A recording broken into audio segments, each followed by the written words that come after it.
All right, guys, what's up? Welcome to the stream. I'm your host, Josh Lau. And today we're going to be playing some Olympia Prized Fighter. I took a poll on Twitter. 20% of people wanted to see Dory. 20% of people wanted to see Bolton. 20% of people wanted to see Kasai. And 40% of people wanted to see Olympia. And, well, normally I'm not a people pleaser, but, you know, I wasn't really sure what to do today on today's stream, so I took a poll, and yeah, here's where we're at. So we're going to discuss a little bit about the different deck builds. I got a spicy deck list prepared for tonight's stream. It could be a disaster. Not gonna lie, it could be a giant disaster, but we're gonna try things. We're gonna go over a couple of the articles that I wrote for the Wraith Times, as well as talking about the new cards for Olympia. But while we kind of wait for people to filter in, let's catch up with chat. If you guys have any questions for me, you can leave them in the chat. I will try to answer as many as I can. So way up at the top, looks like somebody took a deck to a PQ in Sao Paulo. Okay. The Armed Pit is thinking about taking Olympia to PQ. Okay. Somebody asking if we're running Hatchets or Decimator. Neither.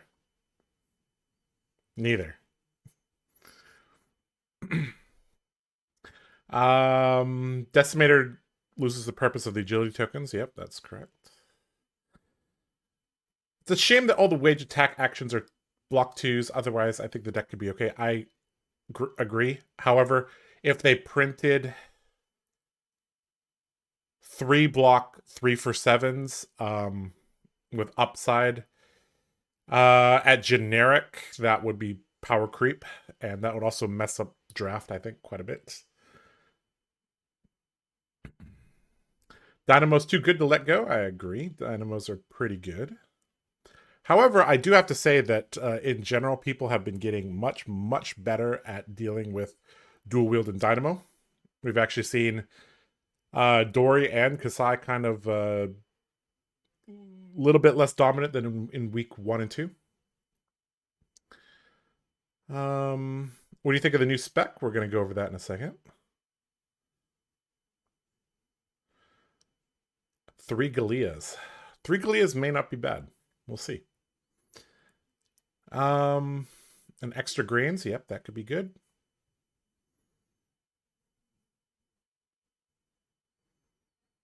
One extra grains is beyond my budget. That is actually something that is interesting, is that if you start running a ton of equipment, like in Flesh and Blood, the expensive cards are the equipment cards. So if you're running like Crown of Providence and Balance of Justice and Tunic and grains and Dynamos, like it could get wildly out of it could break $500 easily. Galea enables some reaction speed double downs and take the upper hand. Yep, that is very good. I got so pumped about the weapon portion of the card, thinking he was going to get a new weapon, until I realized Parry Blade extra exists. Parry Blade is fine, but it's I don't think we're going to be running Parry Blade in Olympia. Maybe Olympia will get a spear he'll get to throw. That would be cool. Spear and Shield Olympia, kind of like Achilles from the movie Troy. That'd be cool. Is there a reason to play Hatchet Dory over Kasai now that Jeremiah's gone? I think they're both quite good. The advantage of Dory is that you're more unpredictable, especially in the early rounds of a tournament. Whereas Kasai, basically, you play the same 60 to 70 cards. That one Kano. What's up? I'm doing well. I see blade hold into tunic as an option. Yep. Imagine trying to go full luxury Olympia with 3 cold foil extended art tunics. So if you lose your deck box, you basically lost a car. Something like that.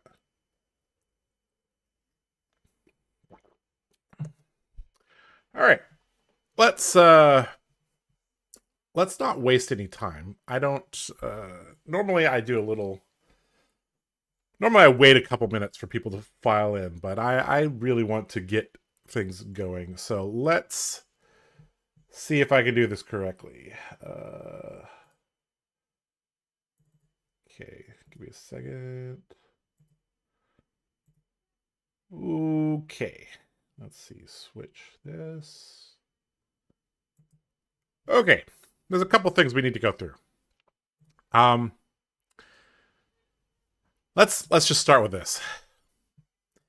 Guys, not going to sugarcoat it. Olympia's win rate's pretty bad. In fact, his win rate is the lowest in the whole game. Not bottom 5. Literally the lowest. Lower than Betsy. So this is a rough situation. Let's just put it that way, okay?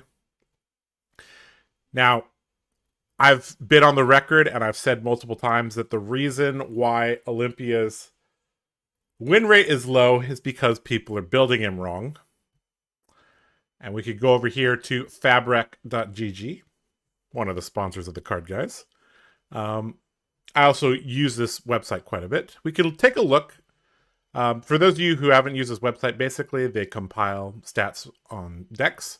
And you can see like, okay, 88% of deck lists include prize Galea, 75% contain grains. And you can get a good idea of like how decks are built, as well as how to build your own deck if you want to do that. But we see that most decks contain a Decimator Great Axe, and only a little bit more than a third of decks contain hatchets. Now, clearly, most decks are hatchets. Second is most decks are Decimator, then hatchets is second place. Some people have been experimenting with Saber Hotstreak, as we see about 15, 16, 70% of decks. But then down here, we have some people that have been playing with Jubil. Right here. Now, this is actually where I started to think about this more and more and more. I was like, yeah, I could build a, regular vanilla hatchet Olympia deck list and play it on stream. This is what I would be playing if I was like actually going to an event. This is a slightly modified version of my Wraith Times list. We'll go over this in a second, but this is typically what I would bring, right? But I was like, you know what? I want to play something a little spicy. And I was like, okay, Jubil, 1 for 3, one of the most efficient weapons of the game. And I was like, well, you know what else is a 1 for 3? Dawnblade is a 1 for 3. And we kind of went from there. But anyways, this website is very, very good for taking a look at all the different cards that you could put in your list. All right.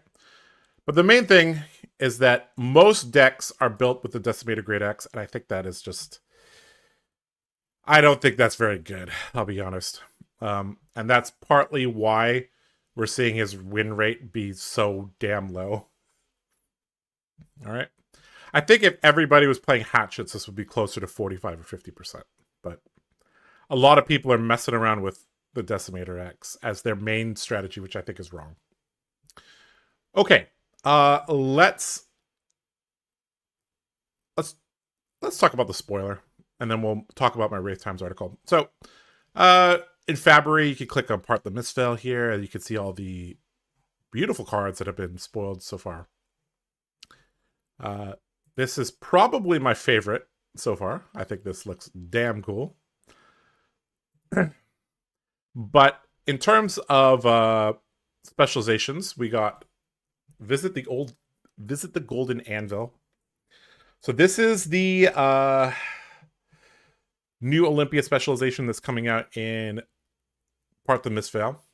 It's a zero cost blue pitch warrior action that blocks for 3. It's an Olympia specialization. It says, as an additional cost to play this, destroy X gold tokens you control. Equip X weapons and or equipment from your inventory. Okay, so your inventory is all the cards that you did not present in your deck or as equipment. So lowest hanging fruit is you can get your Galea back potentially 2 times during the game. The Galea is really, really, really important for Olympia in general because the Galea allows you to wager at instant speed and it gives you a gold token. So it's basically refunding you the gold token. Additionally, another way you can use this is to switch from dual wield to decimator, or you could be running Parry Blade plus Bastion of Unity, which is the warrior shield. You can block with them, and then at the very end of the game, you're just basically just blocking the whole time. When you get an opening, you play Visit the Golden Anvil, you can equip your Decimator Great Axe, and that is your win con. Against decks without real weapons. That could be viable because Parry Blade, well, Parry Blade actually doesn't work against like rangers, so maybe that's not correct, but that's a possibility. The other possibility is to get back Grains or Courage, maybe Iron Song Versus, probably not. Perhaps Refraction Bolters. Perhaps Olympia's New Spear. I don't know. The main issue with this card, let me just first of all say that this is probably going to be a 2 of or a 3 of in every deck list. It's a blue block 3. Like, it's good. The issue is that this doesn't have Go Again. So this needs to be able to extract. So if we count a gold token between 1 and 2 value, and we count the block value as 3, this needs to generate, and your action point is 1 value, this needs to generate 6 value. If you equip a Galea plus a Courage, Tunic, Grain, something like that, I think that's okay. If you equip 3 things, maybe, and that costs 2 actually, so you need to generate 7 value if you're equipping 2 things, 6 value if you're equipping 1 thing. So I think if you can equip the helmet plus the chest piece, I think you could probably get 7 value. But the main issue is this doesn't have Go Again. So if you look at like Victor's specialization, this card is nuts. This card is ridiculous. Like, Guardians get good blues left and right. This one makes a gold token, which draws a card, and then likely, especially if you have the shield equipped, creates a bunch of might tokens. So just a ton of value, and it has Go Again. So the only downside is this costs 1, and Visit the Golden Anvil is 0, but it's pretty good. Yeah. So I kind of wish this had Go Again, and there's a possibility that they're going to print a warrior weapon or equipment in part the Misfield. There's also a possibility that he's going to get a specialization weapon that would actually be, if we were talking about like the largest possible power boost, it would come from a specialization weapon. Or a specialization shield would also be really, really cool. All right, let's catch up on chat a little bit. Do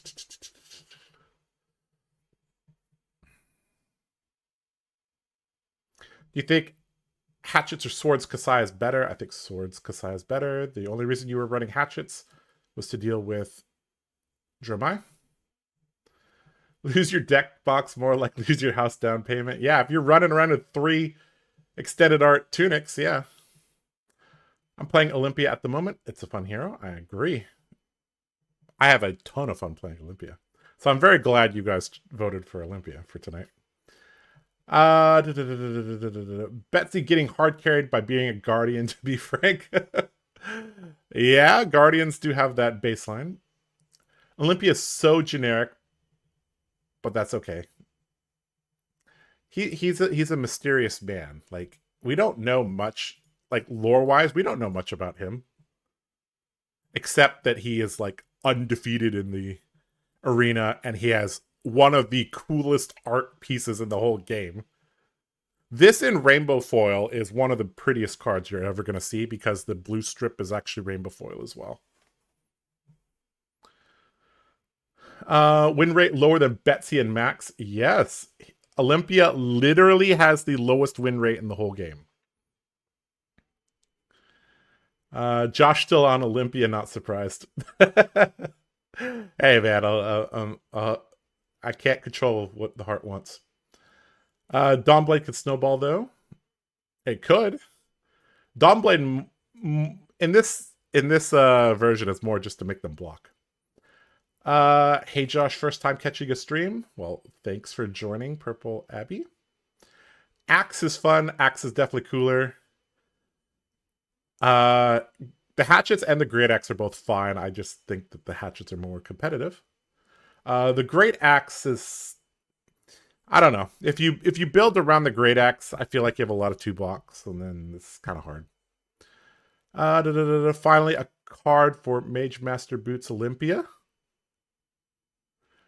Okay, that I didn't even consider Mage Master Boots, but okay.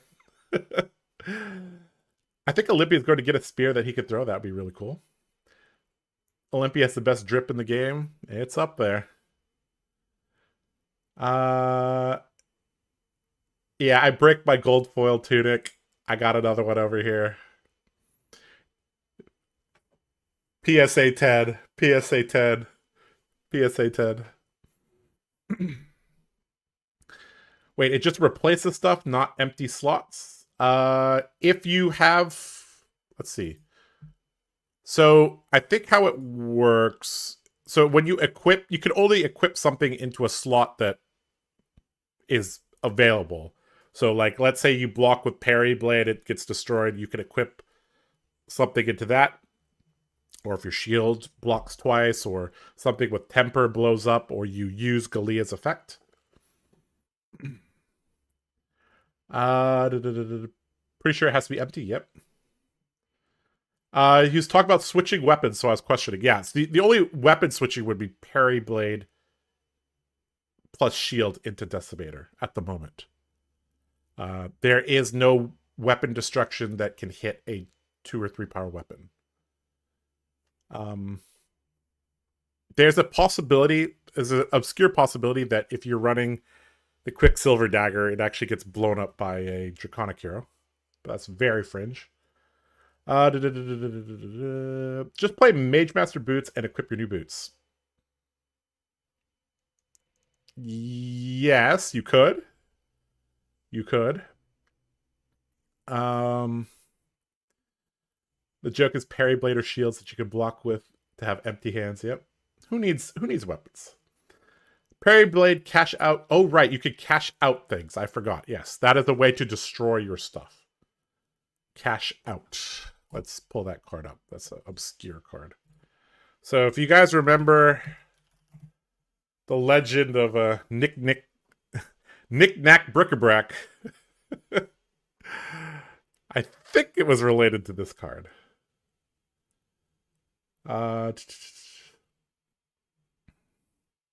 Hey Josh, are you fully recovered from all the traveling? Yeah, it's been about a week, so my schedule is roughly back to normal.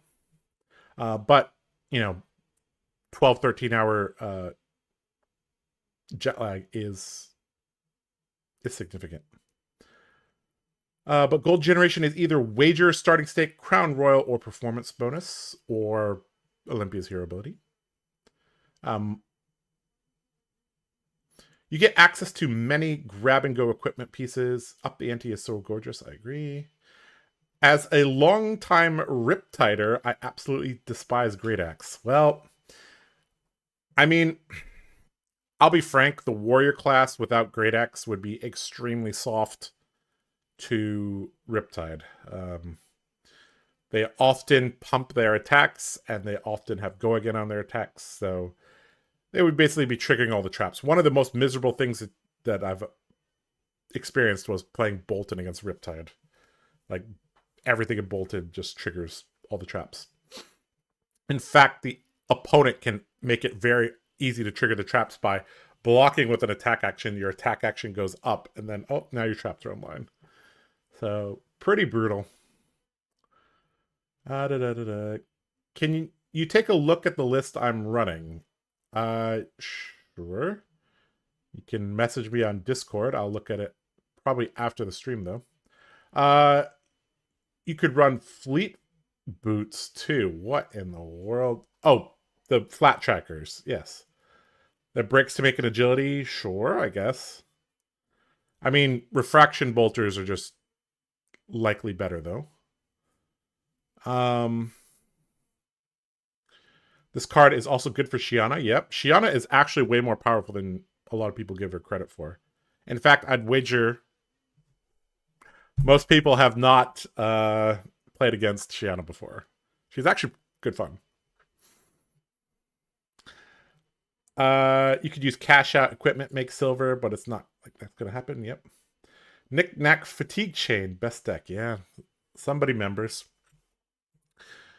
Okay, we caught up with chat. Let's take a look at this here. So, if you guys are not aware, the Wraith Times is a website that produces a lot of different content for a wide variety of things. And I wrote a couple of articles on Olympia, so we got 2 here. Let's take a look at them. I'm not going to read them. If you guys want to check out the article, you can go to wraithtimes.com and you can find the Olympia articles. But basically, I wrote part 1 was me talking about why I thought there were some powerful things in Olympia's kit. So first of all, I said that, you know, Olympia has access to high impact warrior cards. Blade Flurry, Glint, Goblet, these are all very, very strong cards with strong effects. He has access to like good equipment as well. So then I talked about how his specializations are extremely unique.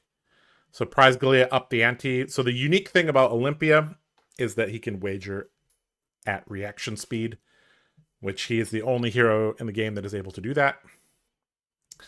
So these are, you know, 2 cards that basically can catch people off guard. I talked about how he executes his game plan of value very consistently because of the ratios of the deck. And, you know, cards like Valiant Dynamo, Blade Runner, we've already, if you've been paying attention in the last month, you guys know that these are excellent cards and very, very good value. I talked about how gold tokens allow for smoother and more dynamic gameplay. We always meme that gold is the payoff. But the more and more I play, the more and more I find that to be true. So when the set was first released, the devs were like, well, a lot of people are asking us what the payoff is for gold. And they were like very confused. They're like, well, the payoff for gold is gold. Like, sure, there are payoffs like cash and double down, but gold in itself allows you to dig deeper into your deck. It allows you to go up on a resource, especially if your deck is built very blue heavy. This basically is equal to half a energy potion. And yeah, it just, like, if you have vigor tokens, if you create 2 vigor tokens and go to the next turn, you basically have 5 intellect. So there's a lot of very powerful things that you could do with gold. Finally, I talked about how Olympia rewards knowing when your opponent doesn't want to block. So level 1 thinking. I wager when I have an attack reaction, and I don't wager when I don't have an attack reaction. That is the level 1 thinking. Level 2 thinking is, all right, I know my opponent doesn't want to block. This is coming in at a break point. He'd have to give me 3 cards. probably doesn't want to block. So knowing thy enemy is very, very important. Okay, so if you guys want to read that, you guys can go read that. That was part 1. In part 2, we talked about, well, I presented an Olympia deck list, and I presented why I picked certain cards. So I talked about, this was published a little bit after I top 8'd LA, and for those of you who haven't heard the story, but I'll tell it again, the Hatchet Olympia actually led to me discovering Hatchet Dorinthia.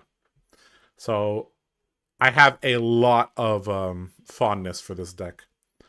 So yeah, anyways, I talked about, I thought Hatchets was basically the only competitively viable deck list.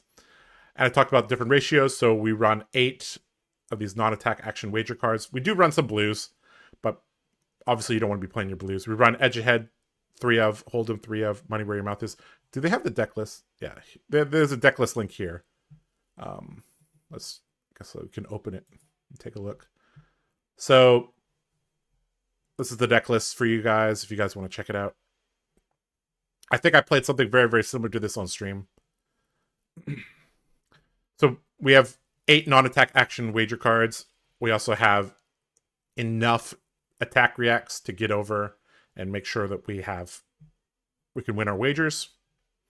We have a couple payoff cards, Double Down and Cash In. Of course, we also have gold as the payoff as well. We have quite a few defensive cards, Sink Fate, Take It on the Chin, and Hold the Line. We also have Unmovable as well. Just creates more value. We have 25 blues. This allows you to switch into the Decimator if you need to. Then I wrote about a couple tactics that you could do. So one of my favorite ones to do is Money Where Your Mouth Is into Nourishing Emptiness.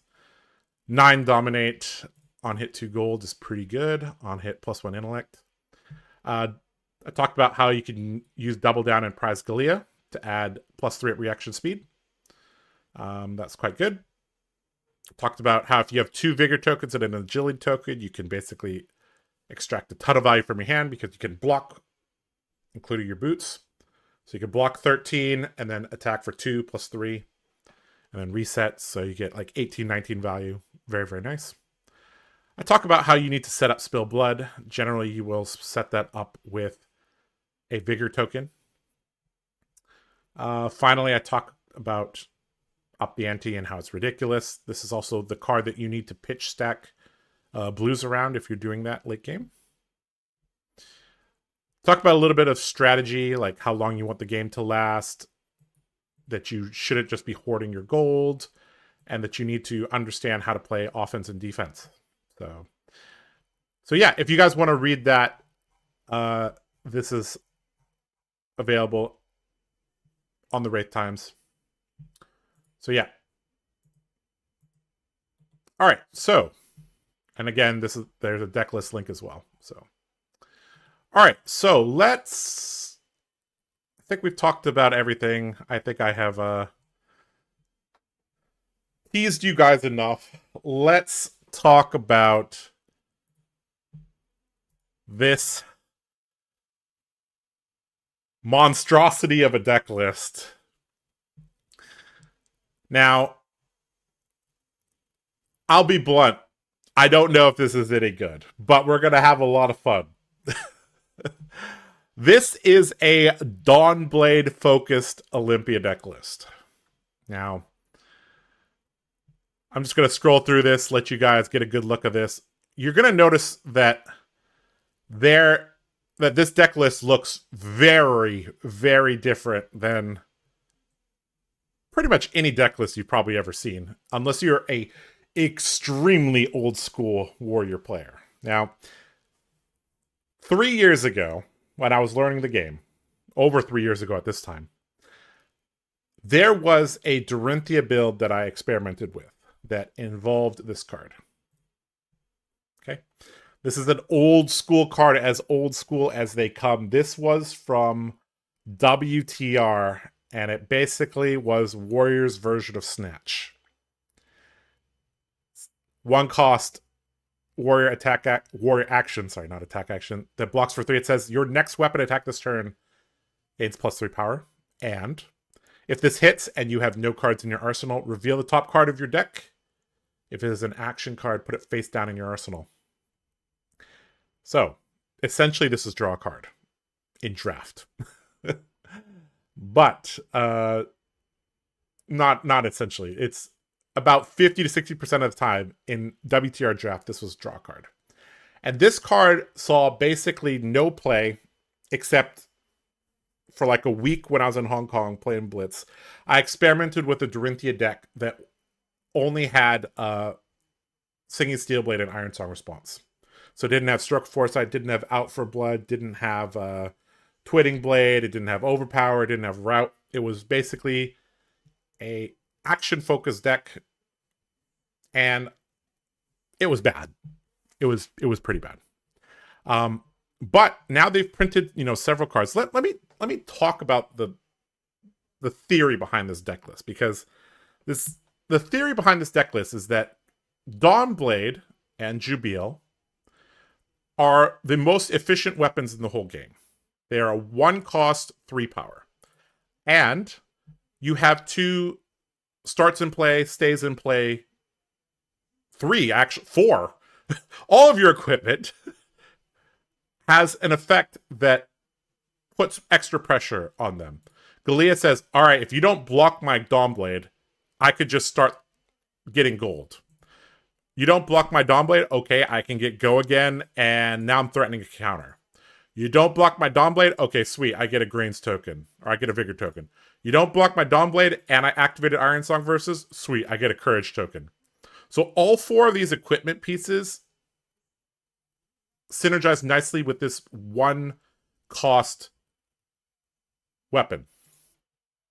Now we can make this weapon way more annoying by including cards like Commanding Performance. This is one of the most awkward cards to use, but I think this deck list, this card is going to be an all-star. So basically we can go with a Wager, Commanding Performance, and Swing, and then we say, okay, 9, if you defend with any attack action cards, you lose your arsenal. If you don't defend this, I get some tokens. Pretty good. So yeah, if you look at this deck list, I basically included all of the forgotten cards. 1 cost warrior actions have to be very good, typically. And by good, I mean Warrior's Valor, Steelblade Supremacy, Spoils of War. If they're not those, they typically got left behind. However, we're going to be utilizing a lot of them. Dust Path Pilgrimage, Plow Through, Nature's Path Pilgrimage, Edge Ahead, Hold'em. These are all 1 cost pumps with some effects. In addition to that, we have a sufficient amount of attack reactions. We're running 3 Iron Song Response, 3 Puncture, 3 Stroke of Foresight, a single copy of Take the Upper Hand, a single copy of Blade Flurry. So the reasoning behind single copy of Blade Flurry is this gives us a guaranteed, synergy with our boots if we can't find the right turn for it. We also can, if we have an Agility token and Dust Path Pilgrimage, that'll synergize nicely there. Take the Upper Hand, I think this helps us utilize our helmet in a quicker manner. And I think this is 11 attack reactions, not including up the ante. So I think 11 is kind of the sweet spot for this deck. In terms of wager cards, we have Edge Ahead, Hold'em, Money Where Your Mouth Is, just like the Hatchet deck list. But then we're pairing them with these annoying Commanding Performance, Dust Path, Nature's Path, Plow Through. We're making it very, very awkward. In terms of yellows, we're literally running just 3 cash-in. So the deck ratio is 34-3-24. The only yellow we're running is cash-in. And then our blues, we're running pretty standard blues, sort of.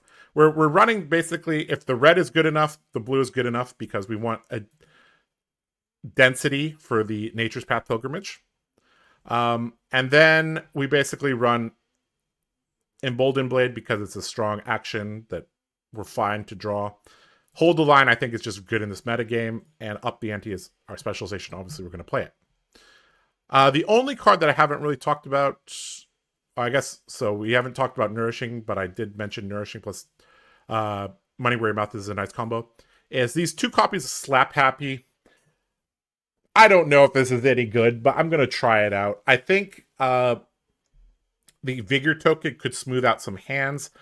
Sometimes when you're running a ratio like this, 34-324, you do run into quad red hands, and this kind of makes it so like we're pseudo running some extra yellows and blues, so that should happen a little bit less.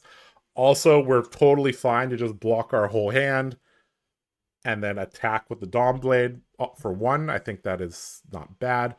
Also, once we have a Vigor token, it becomes easier to cycle Vigor tokens. And if we have extra resources, we can always just dump it into Ironsong Versus. So I think, yeah, I think that's a good way to look at it. In the sideboard, we just have some Sinks and Fates, just to give us more defense and value. 2 copies of Unmovable. This card is extremely important against Victor and Azalea. Both are pretty popular. And this is just it's a good card when you're running 25 blues. We got 3 copies of Fendel's Fighting Spirit to give us some chance against Prism. I'll be frank, this deck is gonna get beat up real bad by Prism. Probably gets beat up moderately bad by Kano. We have no way to escape an ALS loop. We don't have a ton of pressure. We do have, a decent amount of attack reactions, so we could destroy the ward. But there's also the flip side is like, okay, if we go for a wager and we go with the attack reaction, they could like flip an angel. So I'll be honest, I don't think this deck has much chance against Prism, but that's okay. We will, if we really need to, we could add some more attack actions that are cheap, and a Time Snap Potion or something like that would help, or Time Skippers, something like that would be sufficient. We also have quite a few cards, so we could run like Lead the Charge as well. Okay, so I will answer some questions while you guys could take a look at the deck list. All right, so where did I leave off on the chat?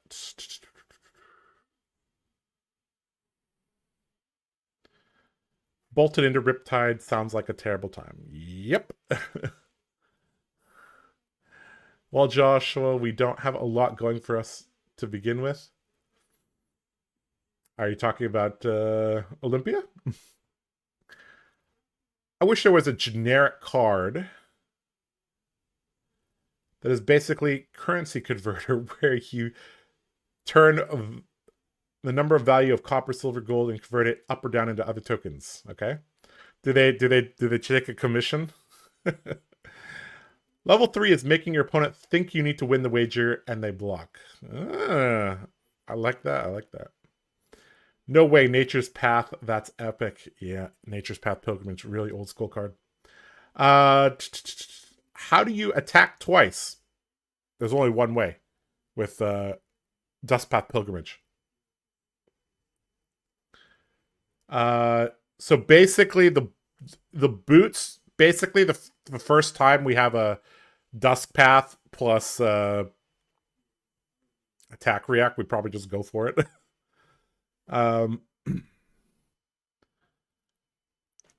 The deck could put Twinning Blade in, maybe, but I don't know if that's any good. Not gonna lie, good or not, deck sounds fun. Yep. I agree. He attacks twice with Dust Path, but it sounds like attacking twice isn't necessarily the point, which is neat. Yep, we're not trying to attack twice, to be honest. We're basically saying, hey, this weapon is super efficient, and it works really well with every single equipment piece we have. And hey, if we throw an annoying on-hit onto our wager, like, that sounds good on paper, right? This deck looks so fun. Can't wait to see if it works. Yeah, we'll see in a couple minutes. Your first two games will now assuredly be Kano and Prism. I really hope not. I really hope it's not a Decimator matchup as well. I want to play up the Dawnblade. So Jubil was not spicy enough. Actually, honestly, if we're not attacking twice, like, Jubil probably is better. Like, I don't know the frequency at which we're going to threaten the Dawnblade second counter. I don't think it's very high, but I think the Dawnblade makes them respect the Duskpath Pilgrimage a little bit more. But I don't know. I don't know. I'll be honest. Do you think this is better than your original Olympia deck list? No. To be determined, I should say. So my original deck list was this one here. Sorry, this is not my original deck list. The Wraith Times one is the original deck list. This is the updated post-Dromai deck list. I'll post this in chat. So this in chat is the post-Dromai Hatchet list. This deck list is the one we're playing tonight.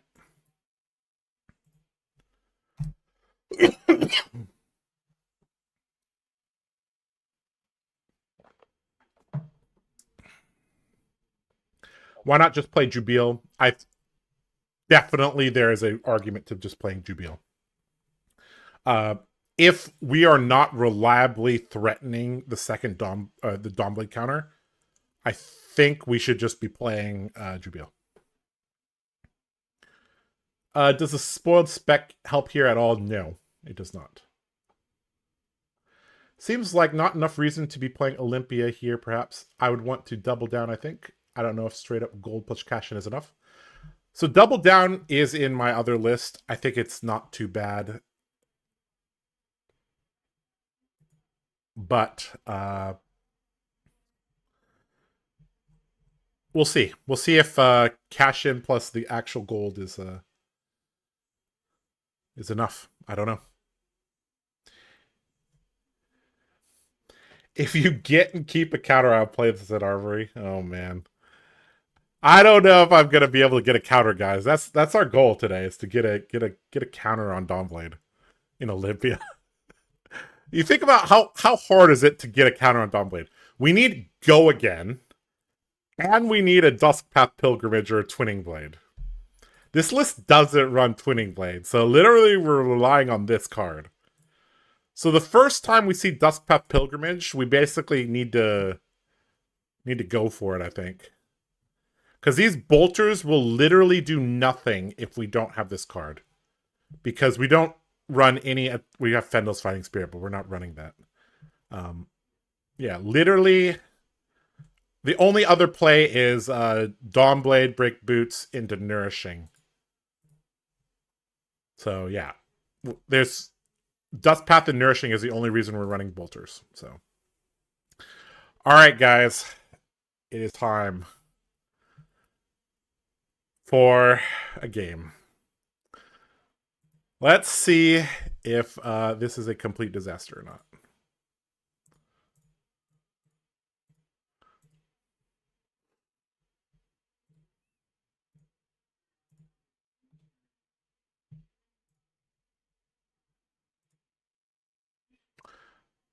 Today, we may be contributing to the 36% Olympia win rate. We'll see. All right. Let's see here. We got... okay, so let me turn my sounds on. Okay, so you guys should be able to... Let's see. Yep. Okay, cool. All right, so we're up against Viscerai. All right. Do we want A, B instead of bolters? Probably, right? This is a very weird configuration. Rarely do I run Nullroom boots, but...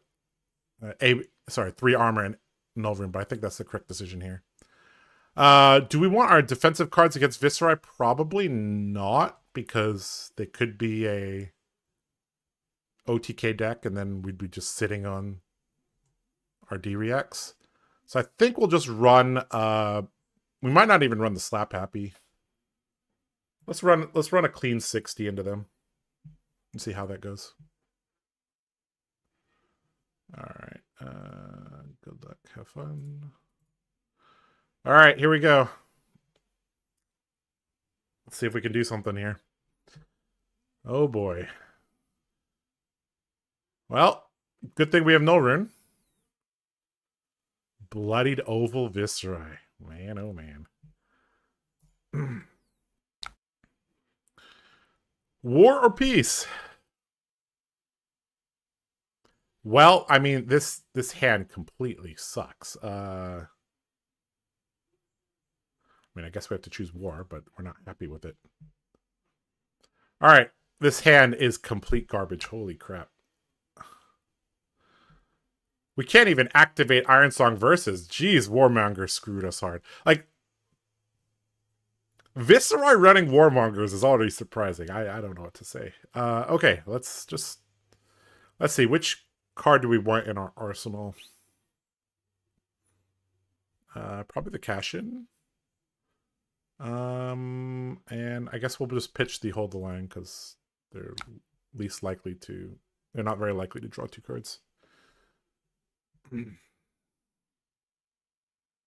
Some argument to breaking the Galea if this pushes through. I think we could just, take the fact that we're behind. It's fine.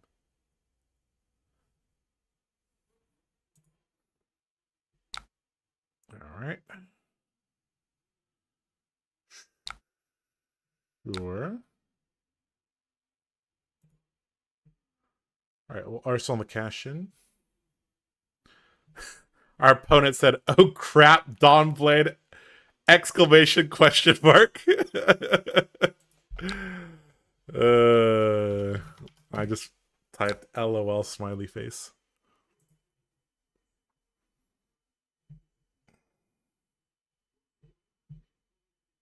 Okay, so what did he do? Read the runes and passed. Okay.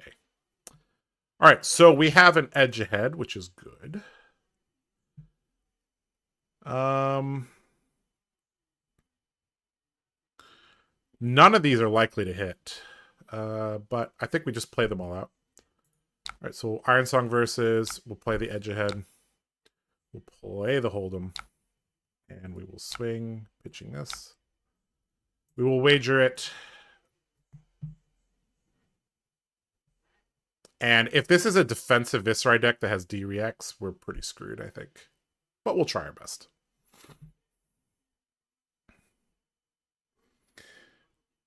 Makes sense. Warmonger shouldn't affect them much. Yeah, that's true. I never break Galea if I don't have an attack react in case of them playing a D-React. Yep.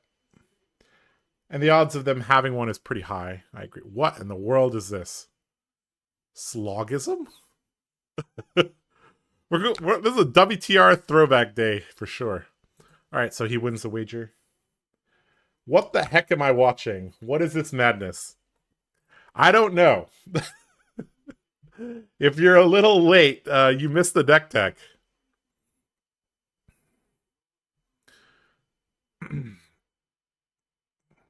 We need our attack reactions. Where are our attack reactions? Actually, you know what we should have did last turn? We should have played the cash in for its 4 value. Looming Doom. Oh boy. All right, so Scepter of Pain. If this hits, they make a rune chant. Where are all their rune chants? Oh, they converted them into Looming Doom. Okay.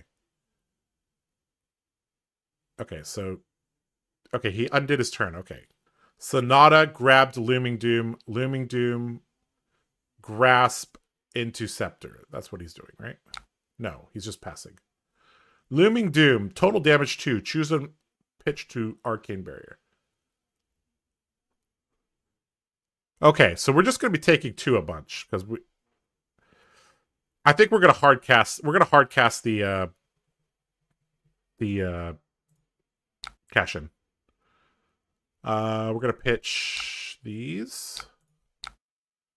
Okay. So we don't have a go against source, so we're just playing these out.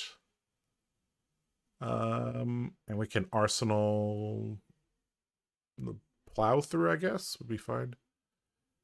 All right, so we'll play this. We'll play this. We'll activate Iron Song Versus. Pitching this. And then we'll swing Dawnblade. So this is 9 or 10. Kind of annoying for him. This is Turtle Burst Viscerai. This is Turtle Burst Defensive Viscerai, yeah, with the Looming Doom. Slogism is the most efficient pump for Arc Knight Ascendancy. Ah. Chris Ayali's build, okay. OTK Viscerai versus Dawnblade Olympia is the matchup of all time. I seem to be more than a little late. I imagine you just took a while to try and justify Dawnblade. I'm just messing around here. Okay, is this unmovable in Arsenal? Really? It could be. Double reduce. I mean, we're running a lot of attack reactions. We just haven't seen one, which is the reason we're going to struggle. We've dug like 15 cards deep in a deck with like 12. Oh, sweet. We hit. Yeah. Okay. Yeah, we'll make a bigger token. All right. Sure. Okay, cool. We did it, guys. All right. Another Sonata Galaxia. Okay.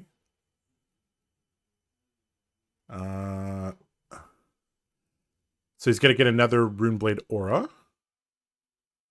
Okay, he got Runeblade Barrier. Ooh, okay. Looming Doom, we're not paying for.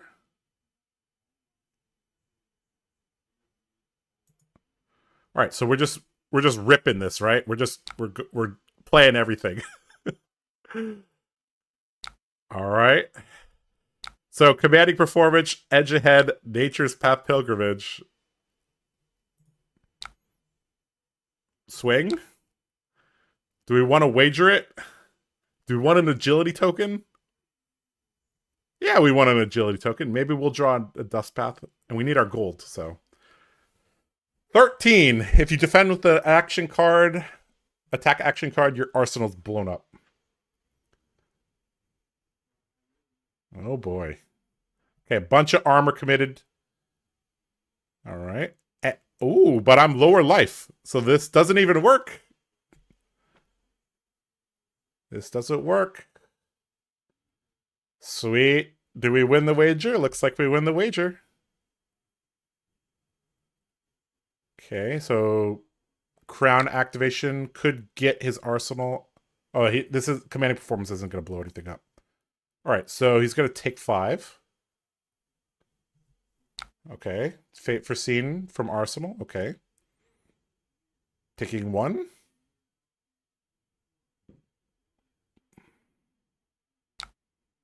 Oh, he has Runeblade Barrier. He's not going to take any. Well, you get an agility token, sir. Okay, another Looming Doom. Okay. Okay, end of turn, so we can slap Happy to... Yeah, we might as well slap Happy here, right? So...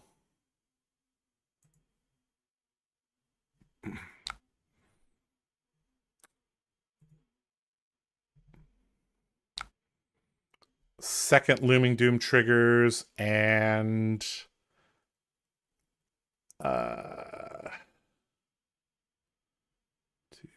1, 2, 3. So we actually don't need one of these cards, so we'll pitch to AB.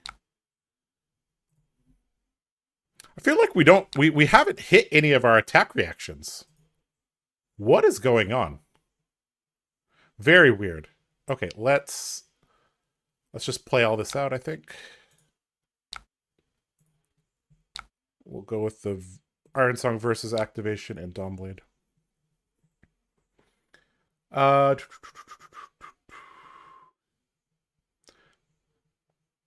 do we swing twice with Dawnblade consistently? We don't. We actually aren't trying to get Dawnblade counters. We're just using it because it's a very, very efficient weapon. This could be Jubil, to be frank. In fact, in this matchup, Jubil would be preferred. Okay, bunch of blocks, sure. Barrier means no wager, tragically. Yeah, I probably shouldn't have wagered, but yeah, he had so many rune chants that was never hitting. The answer is that we don't swing Dawnblade twice. Really, it's just 1 for 3 weapon. Yep, exactly. All right, we do not have gold. So are we just arseling the cash-ins this swing? I think that's what we're doing.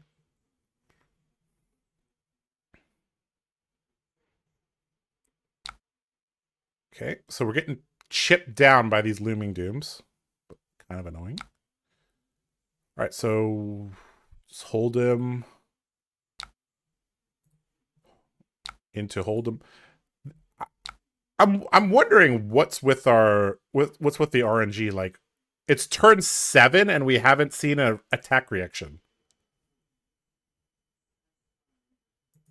This is some really, really weird shit. We have like 11 or 12 of them in the deck.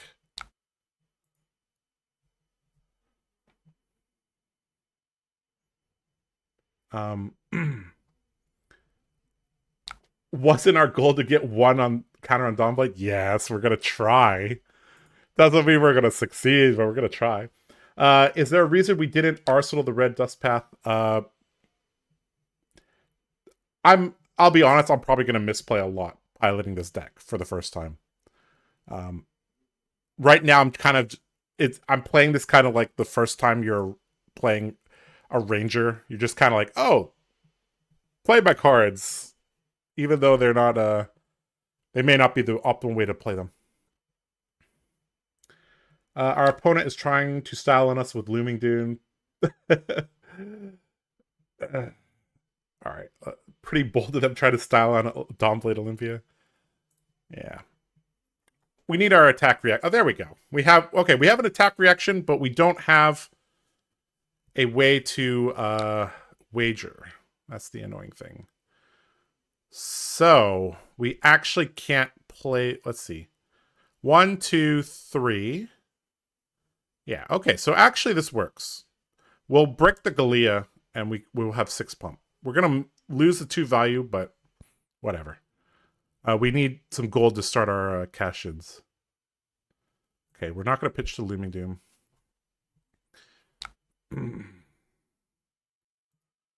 All right, getting chipped down here by this these Looming Dooms. All right.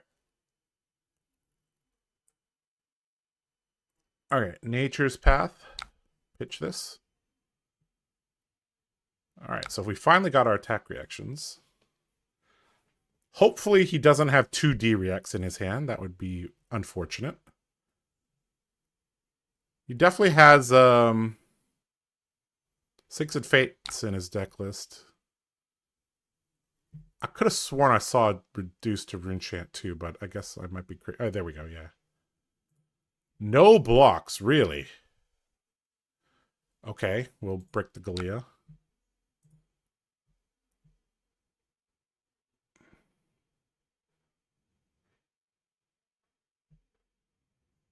Throw our helmet into the sand.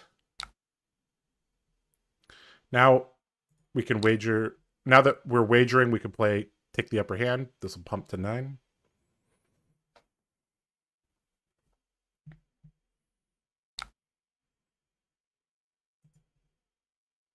And I guess we could just burn this into grains. Okay, this was from Arsenal. Sure. Still no reprise. Okay, we'll pass reactions again.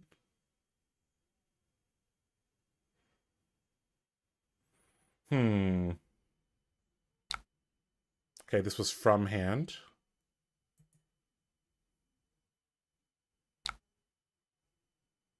Okay, we'll let that layer resolve.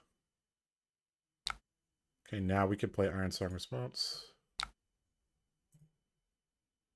And this should hit.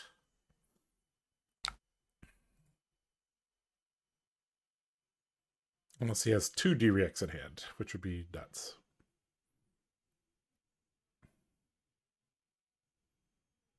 Oasis. Uh-oh. All right. Does he have one more defensive card in his hand? What is this? Really? Really? His hand was Oasis, Fate, reduced to Rune Chant, and a blue, and Sick Blow at Arsenal? Oh my god. What a bunch of bullshit. Alright, Viscerai. You win this round.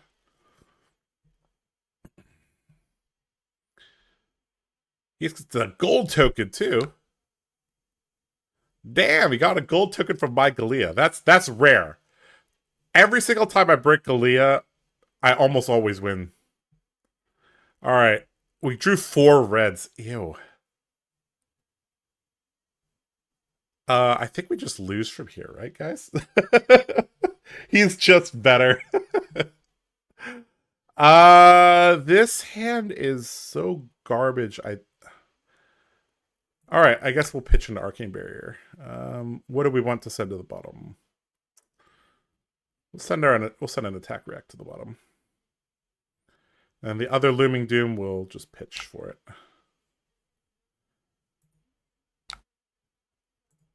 So I think we're just going to Iron Song Versus and Swing.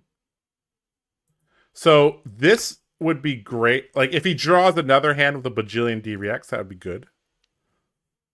Because then he's not getting good value.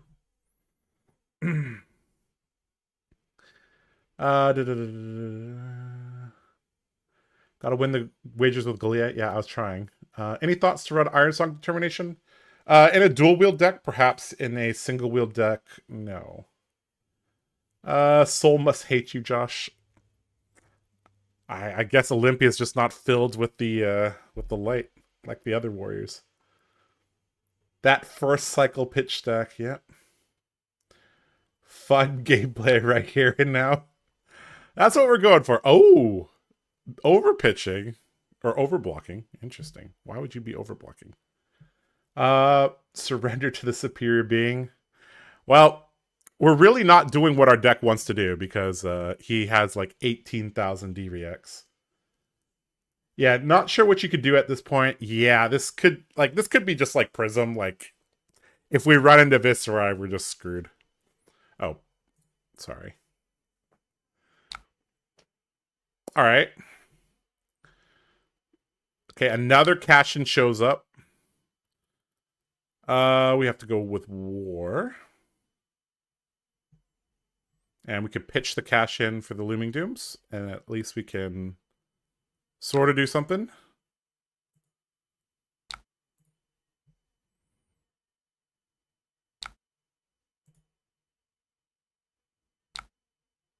All right, so we go Dawnblade, pitch the Hold'em. We'll go Puncture.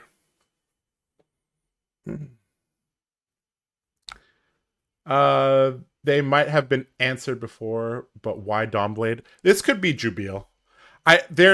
There's some chance we get a Dawnblade counter. That's kind of our goal tonight, is to get a Dawnblade counter.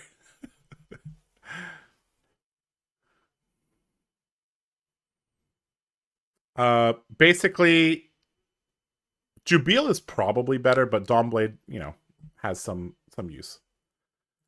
All right, let's get a Grains counter.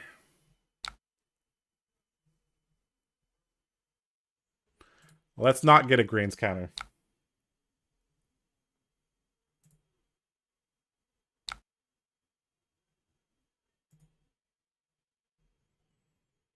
This deck has red and yellow reduced to Rune Chance. This is like, ew.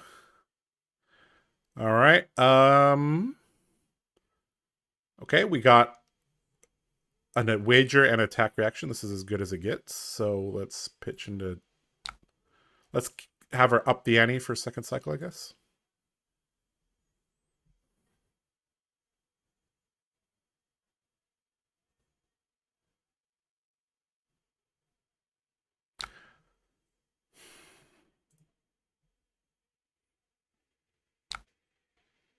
I hate to say it, Josh, but this is not looking promising. Yes, I agree with you. Chaotic Galaxy.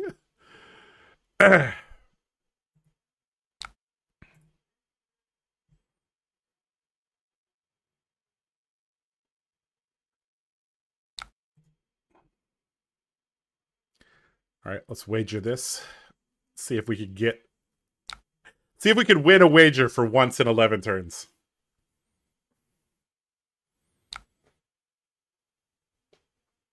Kablamo, the OG goat. Do you know Kablamo?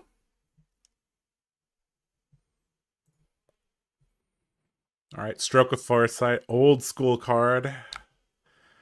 Do we want Iron Song Response? Sure.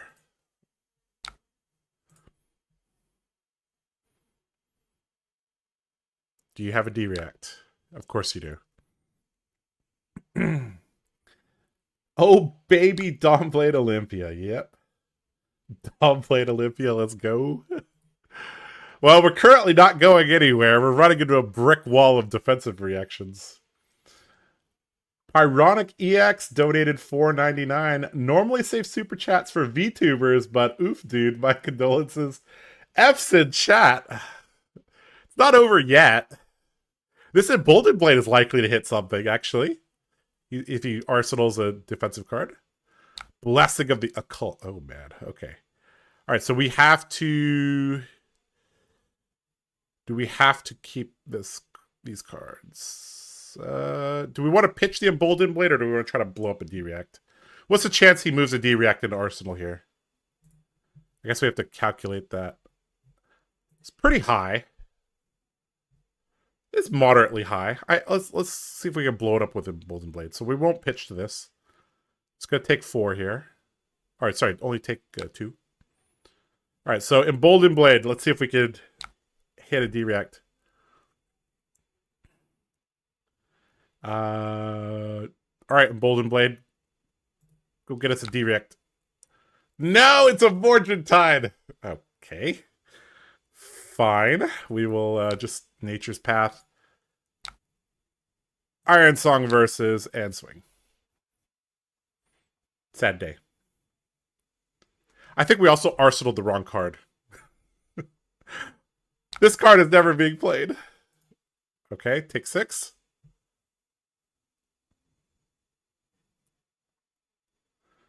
Old Kano player from New Zealand. Ah, okay.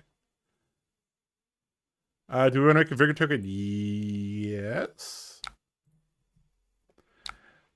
You know, I don't think even Jubil would do anything for you at this point. I agree. I mean, this is as bad as Prism, basically. You will get 1 counter on Dawnblade at least once. I agree. We will not end the stream until we get a counter on Dawnblade tonight, okay? Scepter of Pain coming in. Hey, we got our combo.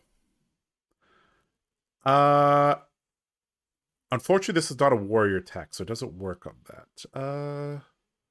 So we have a useless card, so we should pitch to it.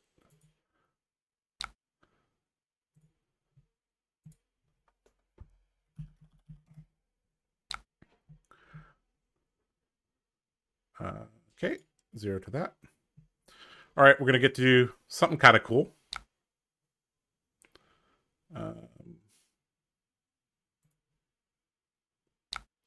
It's very nice that this hand lined up like this.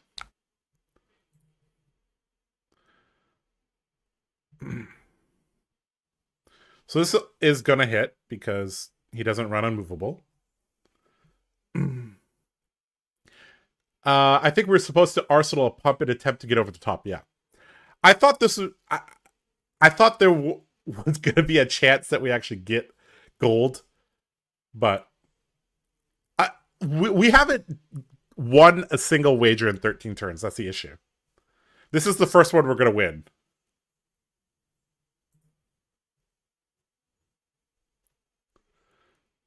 $10 dominate seems pretty good. Yeah, it is. Yay! We won. Ah, beautiful gold in a 5-card hand. How beautiful. Nice. Now we can do something. All right, so uh man, we're not winning by. Should we pitch to Arcade Barrier? We probably should. Because it's 3 value. Pitch the up the ante. Alright, Cash In needs to get us something very good here. Come on, Cash In. I believe in you. You've been in the arsenal for like forever. Get us something good.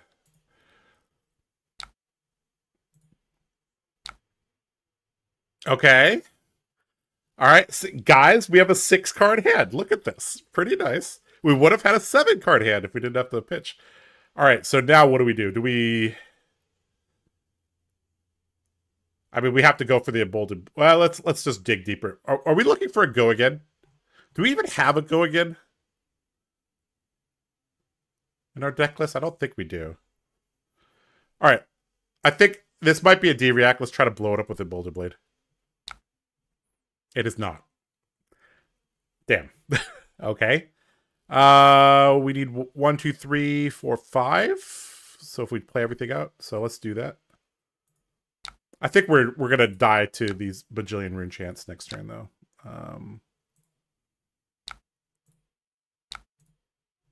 All right, so here we go. 9. Really wish we had this puncture earlier. I think we saved the puncture. Just grains here.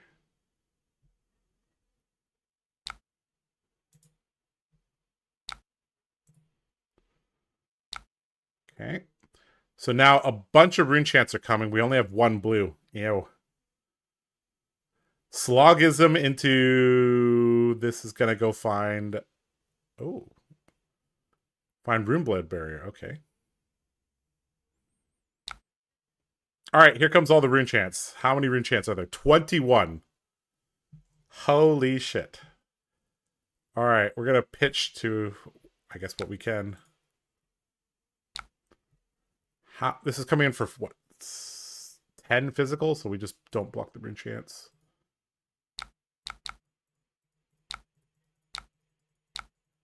Until we have to, I guess.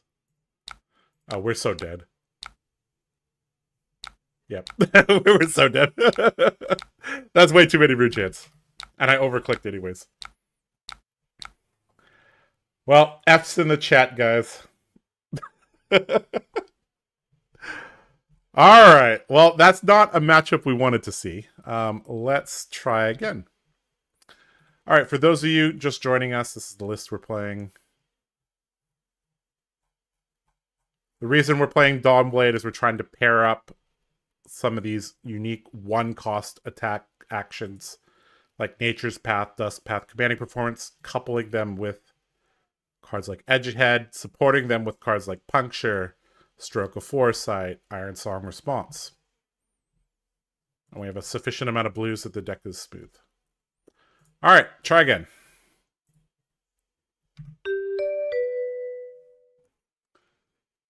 Cash in for a 7-card hand. Yeah, well, unfortunately, that 7-card hand was not helpful on defense. What about Iron Song Pride in this deck? So Iron Song Pride would have to get 3 value, which is tough. What is this? Oh, God. I hope this guy is not in the stream, because this could be a very degenerate. If he presents Dawnblade, I think I might dodge, to be honest. All right, we'll run the immovables just because they're good value if he's on hatchets. All right, let's go. We'll run a nice, clean deck of 69. All right. Hatchet Olympia against Dawnblade Olympia. The ultimate test, guys. All right, I'm going first. Ironsong versus into swing, or just swing into pump. Probably better, yeah. All right, swing. Make it look like we're filtering a little bit.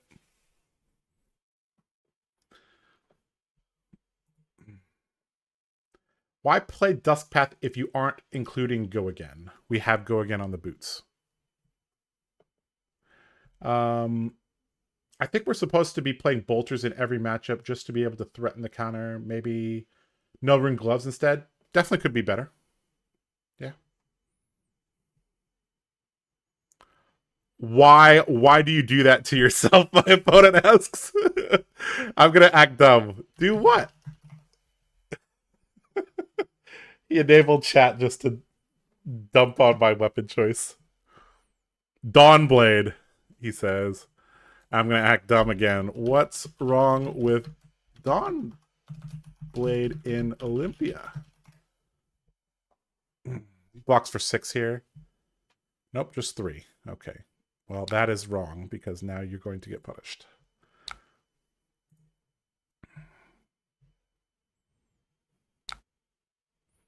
Okay, he has Fate Foreseen. That's fine.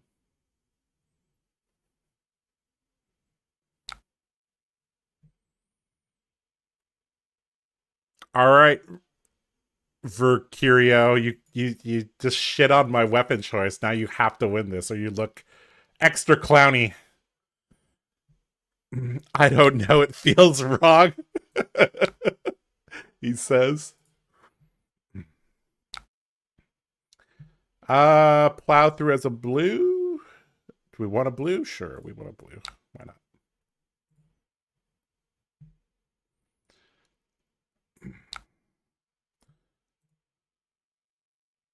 All right, let's turn off the bolters until we won't need them.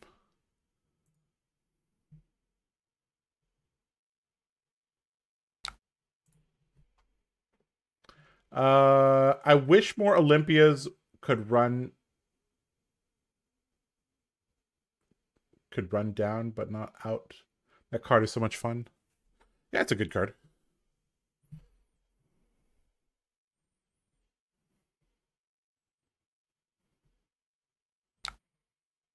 Mm-hmm. All right, I think we just block this with the Fate Foreseen. Try to move Unmovable into our arsenal.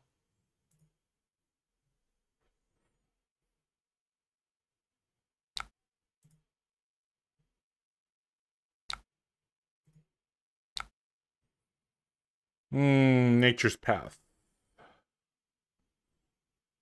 I don't know what we're trying to opt for. That's the issue. I think we're opting for Attack React. Not sure. Okay, Josh, hear me out. Ironsong Pride, Jabil, Imperial Warhorn for permanent counter. How does Imperial Warhorn work with that? I don't even know what that... Doesn't that just blow things up? Okay, he's cracking Galea, but he hasn't played his attack reaction. Sure. Okay, sure. Take the upper hand. Sure. Any more attack reacts? I think it's worth to deny the Galea. This is definitely wrong to pop the Galea without getting the value out of the helmet. Mm-hmm. All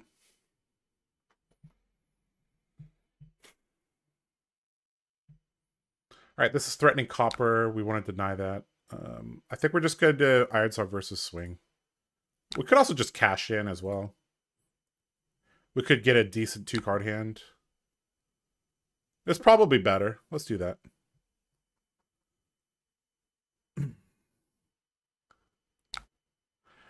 Yeah, let's crack the gold. Oh, sorry, not that. Let's crack. Sorry, click. There we go. We got there. All right. Okay, so we'll just Arsenal the Fate Foreseen. We'll go versus into Bombblade, threatening a Grains as well. Watching this is reminding me how much fun regular Warrior is. Yeah. Thanks, Josh. May surprise everyone at Nats. It's super cool, but the fact it does nothing unless your opponent has tokens. Yeah, they talk about down button out. Bringing Dawnblade, Jubil, Olympia to Nats, I think the chance of that's very low. Imperial Warhorn kills your own auras, and then the counter never falls off. What? Iron Song Versus says when this leaves the arena, remove all the counters, right? Okay, what's going on? He's blocking with his helmet or his boots. Okay, sure. Sure, I will take the courage and the vigor. Look at that, guys. We converted a blue into a courage, a vigor, and damage. How nice. Iron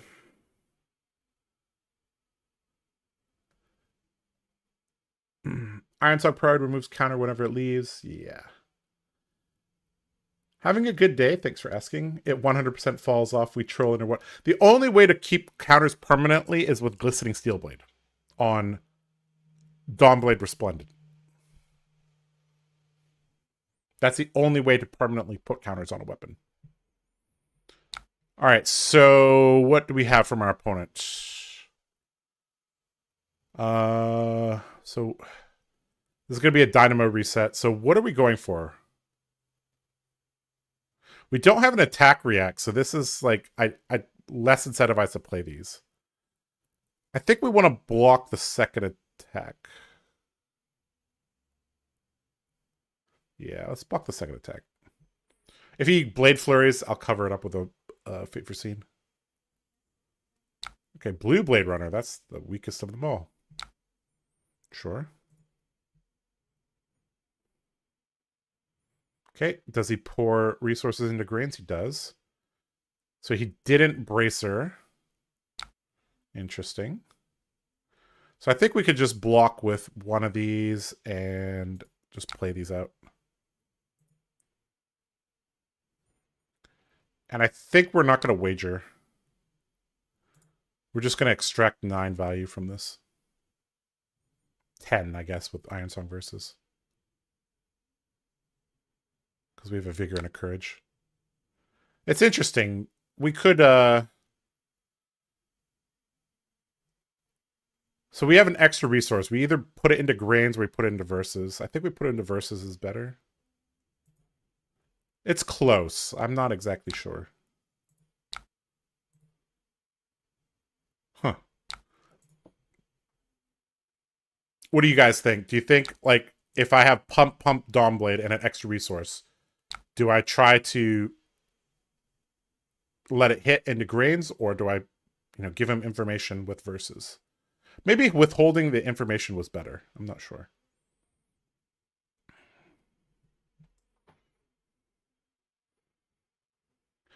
Would we not block 3 here to stop Grains and Bracers? Our opponent basically, I mean, he kept a hand with a Blue Blade Runner, so that tells you a little bit about his psyche, I think. Like,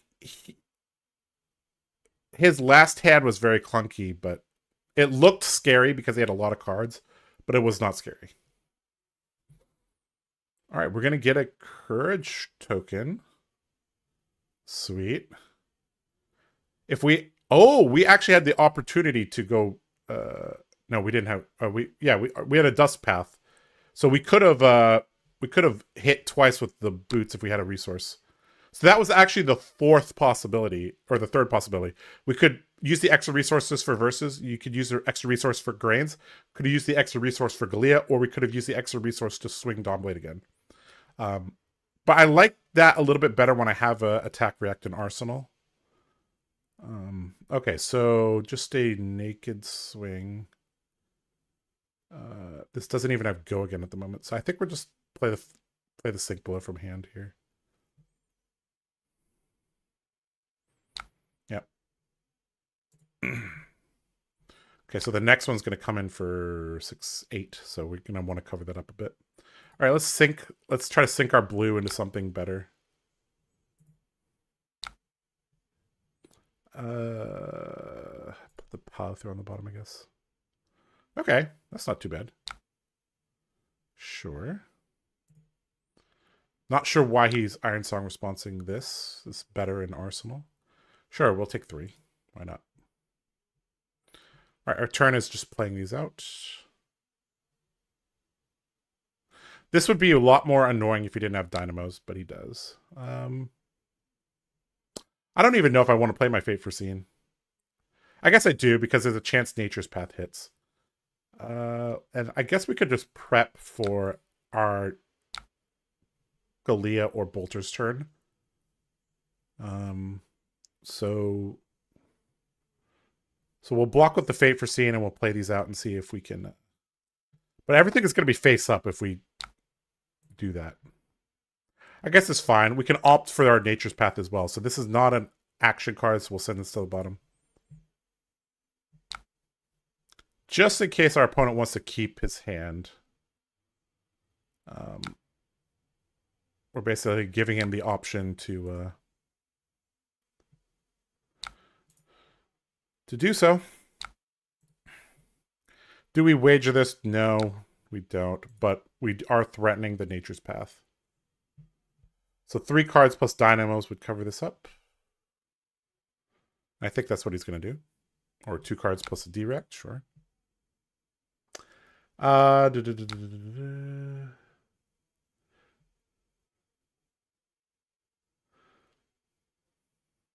right, didn't think about boots last turn. Yeah, there's a lot of new play lines. This game feels unwinnable for the opponent, in my opinion. We'll see. I've been watching you play with Dawnblade for a few minutes now, and now it's just realized you don't attack twice with it. LOL. Well, yeah, like I said, we're just using it because it's the most efficient weapon. We're trying to stack things onto it, like wagers and attack reacts. Okay, so it's back to us. The Arsenal, the card. I mean, we could go for the Emboldened Blade, or we could. I guess it's probably better to withhold some information here. So we'll go Commanding for Performance. Pitch this away. We might Arsenal the Emboldened Blade at the end of this turn. Go Iron Song versus and swing. We're probably not Arsenal the Emboldened Blade, actually. Yeah. Yeah, I'm curious at why Dawnblade. Could be Jubil. It just needs to be a 1-cost 3-power weapon. I think we're probably supposed to sit on Red Duskpath and Arsenal until we have a hand that aligns with it using bolters. I agree. My favorite Mimimplia build is Hot Streak Dagger attack actions. Going 3 wide and Warrior Silly. Yeah, if you can go 3 wide, that's good. Ooh, we're going to get Puncture value. Let's go, Puncture value. If this is a D-reacted Arsenal, I'm going to be sad I didn't play my Emboldened Blade.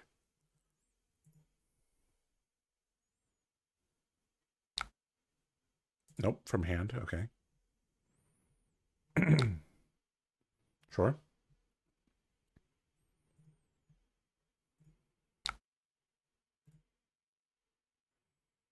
Okay, we got to take the upper hand. This is good. So now we could guarantee a gold counter. Slap Happy. Okay, so I think we just don't block this.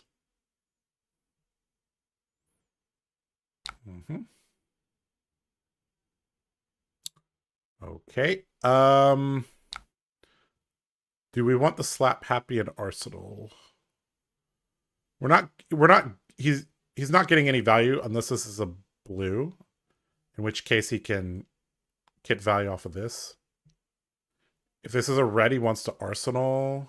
Letting this hit is not bad. I think it's okay just to deny this. Deny the grains, deny the bracers.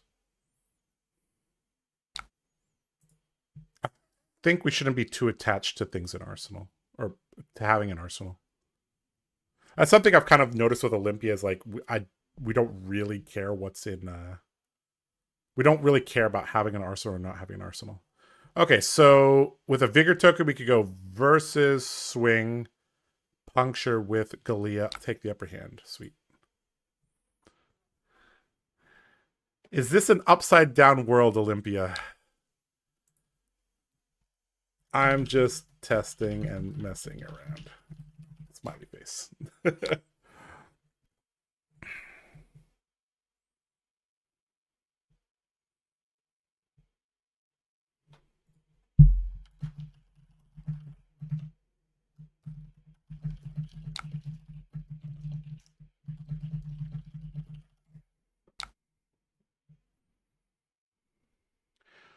All right, so we could go with yeah, like versus swing this. This is 4. Yep.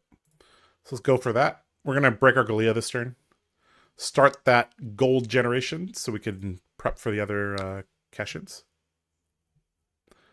All right, so we swing, pitch that.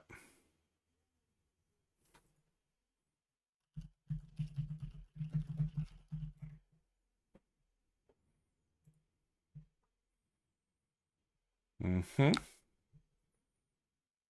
Okay. I'm gonna puncture. Galia.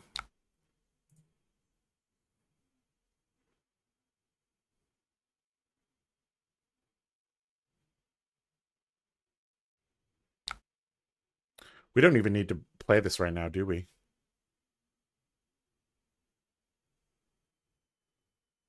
One, two, three. Yeah, we don't need to play this. We could actually keep this.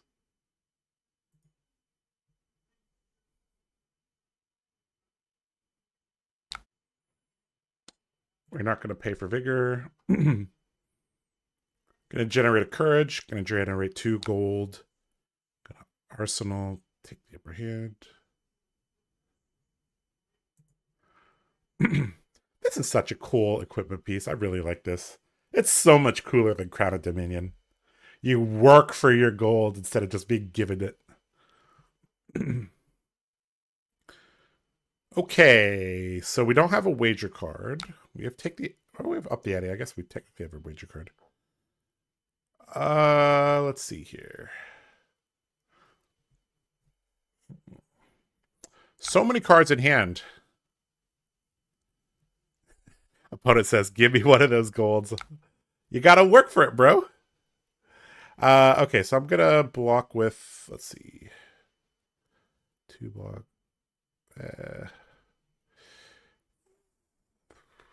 I think the verses should block here.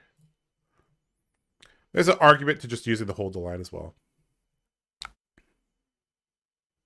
We haven't seen a blade flurry yet from our opponent. Very interesting.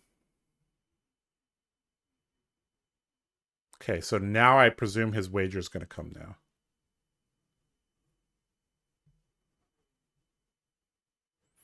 All right, we have 2 cash-ins in the deck. Okay.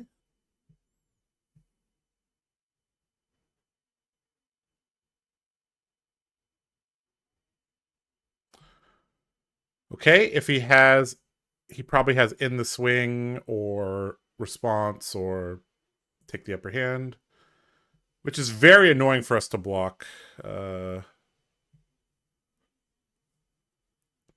see. If we block 9,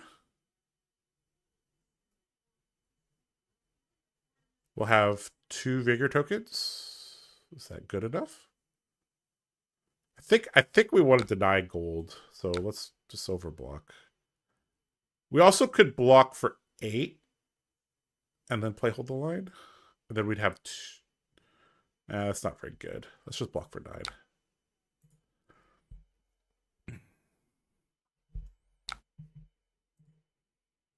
So we'll get a vigor. We can throw that into a gold token. I think would be okay. Ooh, that's not what we want. Well, that's all right. That is all right. I actually don't know why we gold tokened there. That's, I guess if we drew a wager card, that would have been fine. But, yeah.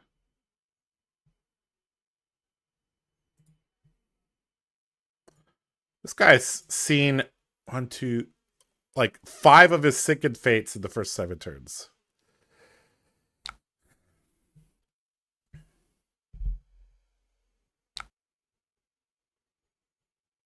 Jubil mentioned, yep. Against hatchets, if you can only block out 1 attack, should it be the first or second? Probably the first if they have a lot of cards. Don't have a wager, but we do have a Dust Path line here. You didn't even get a vigor. He didn't wager. Oh! Oops. I didn't know. I thought he wagered. My bad. I'm a potato. I'm a potato. Whoops. Okay, this hand is almost good enough as long as we have a blue. So I think we YOLO for a blue. I think we don't block here. My bad, guys. That was a miss. That was what we call a inaccuracy. Oh, sweet. Okay, we played around glint. Yeah. Success. All right, we really need this cash in to hit a blue. Preferably 2 blues, actually. If this hits 2 blues, we're cooking. If this doesn't hit 2 blues, how screwed are we? Let's see. Let's say this hits 1 blue. We could play all these out. I think we actually don't need this, because if we don't draw blues, this is useless. If we draw 1 blue, we can go this, this, this. Play this, arsenal the red. So that we should just block with this.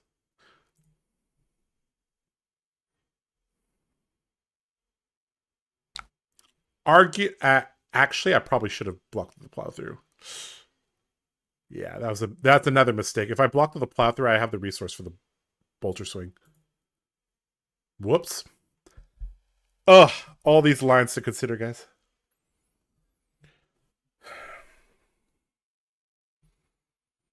All right, cash in. Get us some blues.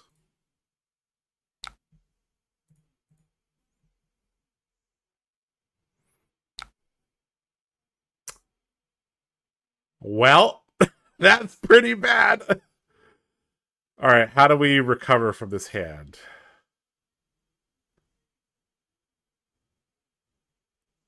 Oof. Oh boy.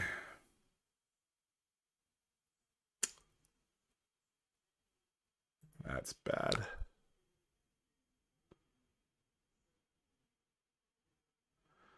Oh, that's bad. That's bad. That's bad. All right, so I think we swing. We take the upper hand. We pitch into the grains, and then we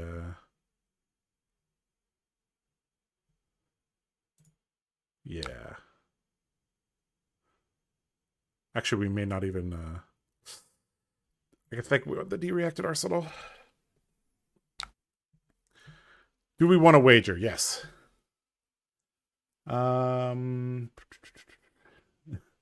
playing a pretty unique list, so it is what it is, yeah. I did give the disclaimer at the beginning of the stream that this could be very, very, very bad. But we're going to try. See if there's anything here. We aren't doing much during PQ season anyways, because we're already qualified for Amsterdam, so... All right, so probably he has a take it on the chin. But we got to try to... Gotta try. Yep. We're getting outvalued here pretty bad by the Dynamos. And this list just has too many defensive cards. All right, what are we doing with our list here? We probably want to Fate Foresee the second attack. Want the unmovable in arsenal, so we could just hold the line at this attack. Play the plow through out.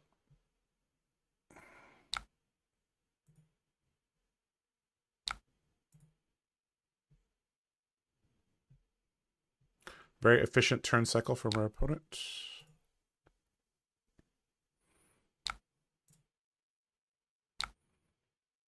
Okay, we want to opt for a blue because we need to play our unmovable. All right. So we could go versus plow through, which is not great in this matchup, and then swing.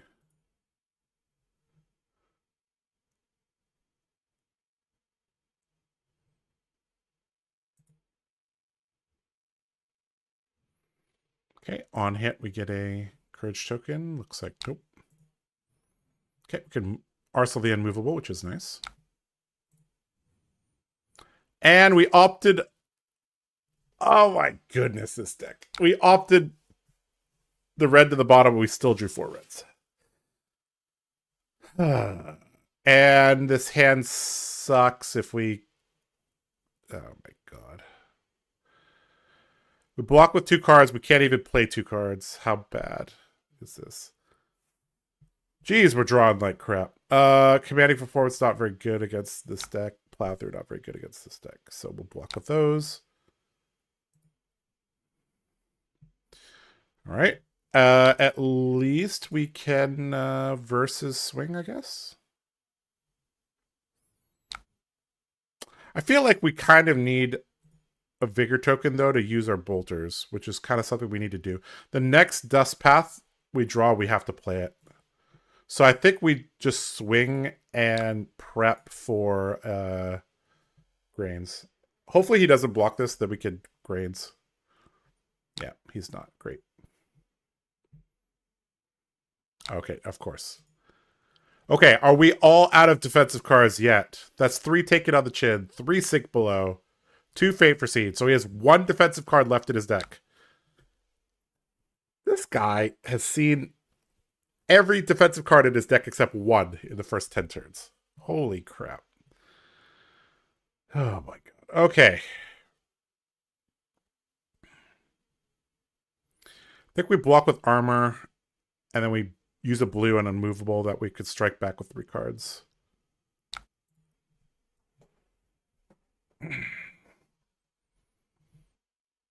Our opponent's drawn pretty hot, not gonna lie. I think we missed out on the chance to use Dust Path and swing twice when we unnecessarily blocked 9 on the non-wagered hatchet. Yeah, I agree.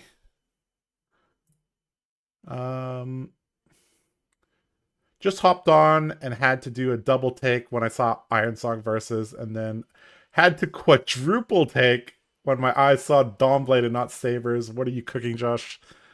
I'm not sure. I'm not sure what I'm cooking. All right, this is wagered. So we're going to have to give up one of our pieces of armor. Because this only blocks 8. Which one do we value more? I think we value the grains more. All right, we'll block for 1.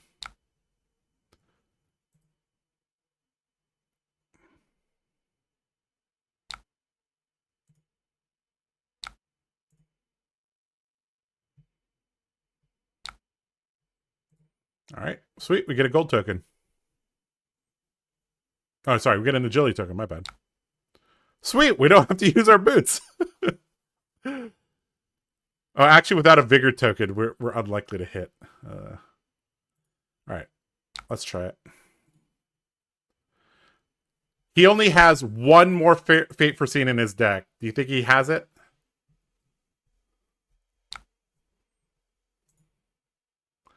Do you have it, Mr. Olympia?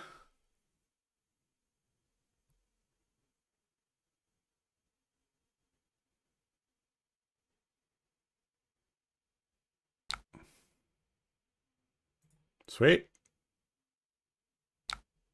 All right, so do we go for the... Yeah, we go for the second attack, not the... Oh no, we don't have the... We don't have Dust Path. We can't do that. We're not Dorinthia. God, okay. We have to keep remembering this. Okay, so let's pay into the grades, because this is the end of our turn. We had go again, and I was like, sweet, we can attack twice with Dawnblade. No, we can't. We need our... We have 1 more Dust Path. We're basically... As soon as we see that, we gotta go. Hey, we got it. Okay, sweet. Okay, so... We don't have go again. We have go again through the boots. Okay, we're good. We're good. We're good. Okay. All right, double down into hatchet. Okay.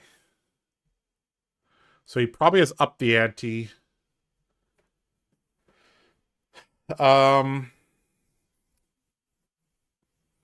This currently doesn't have go again. It could be glint as well, so we aren't incentivized to block.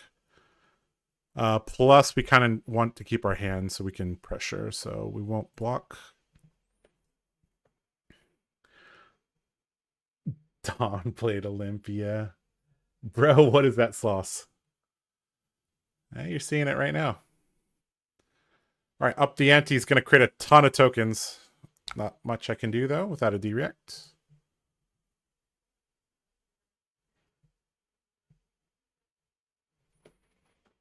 Mm-hmm.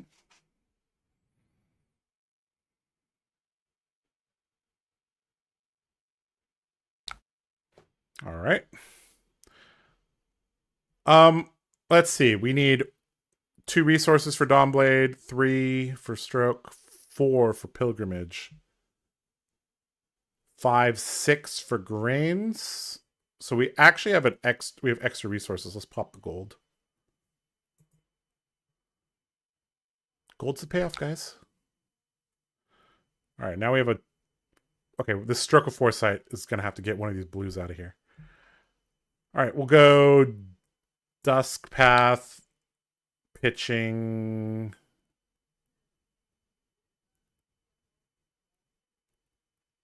Dust Path. All right, guys. We're there's a good chance we get our Dawnblade counter this turn. Just like Dorinthia taught us.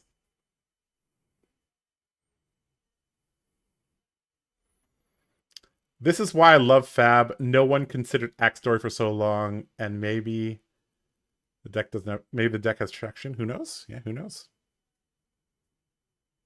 All right, still one more Fate Foreseen somewhere in his deck list.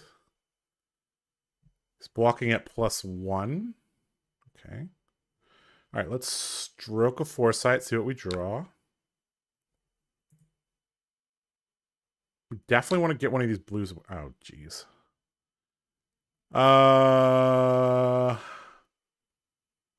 Let's bottom the edge ahead.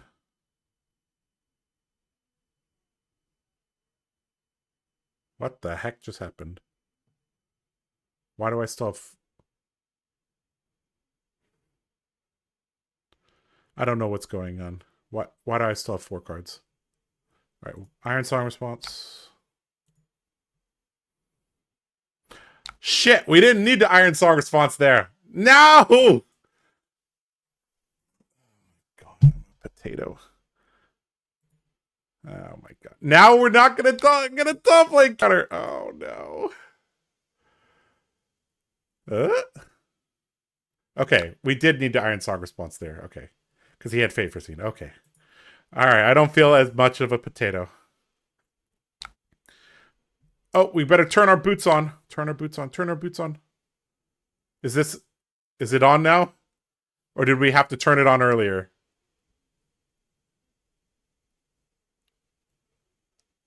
I really hope that I can activate the boots. Do we want to make a vigor? Yes.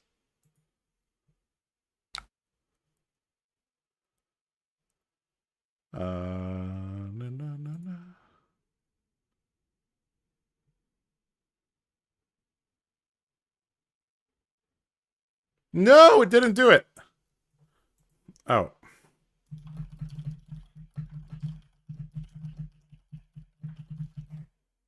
Oh, we have to go back.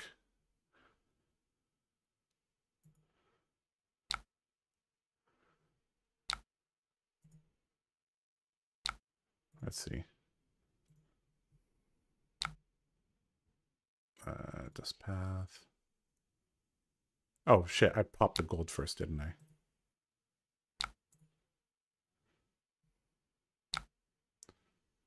Then I swung. Yep.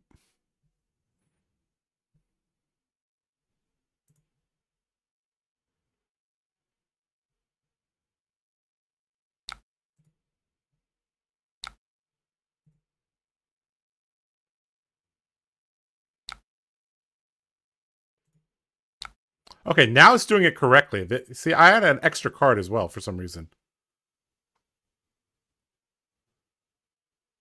Okay, now I played this out. Yep, and he played his Fate Foreseen. Okay. There we go. We got there. Yeah, I didn't switch this pink button to the right until we were in damage resolution. So, yeah. So we had to redo the turn. Oops.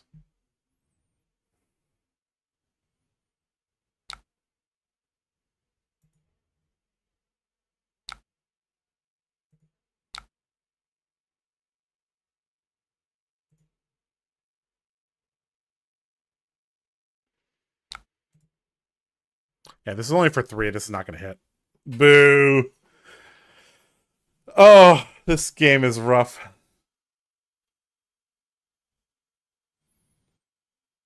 Is he going to give us a Dawnblade counter? He might. He has 3 Vigor tokens. He shouldn't. He might for the memes, though. How bad do you want that counter? I can't end my stream until I get one.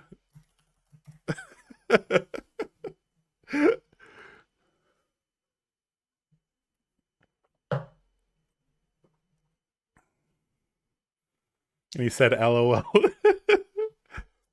I'll say flip a coin. This guy's a good hoot. Turn on boots. Yeah, I turned it on.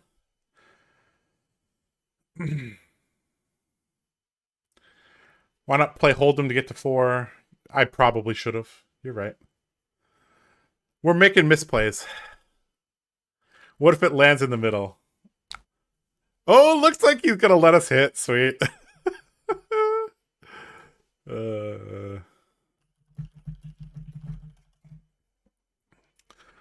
Guys, we did it.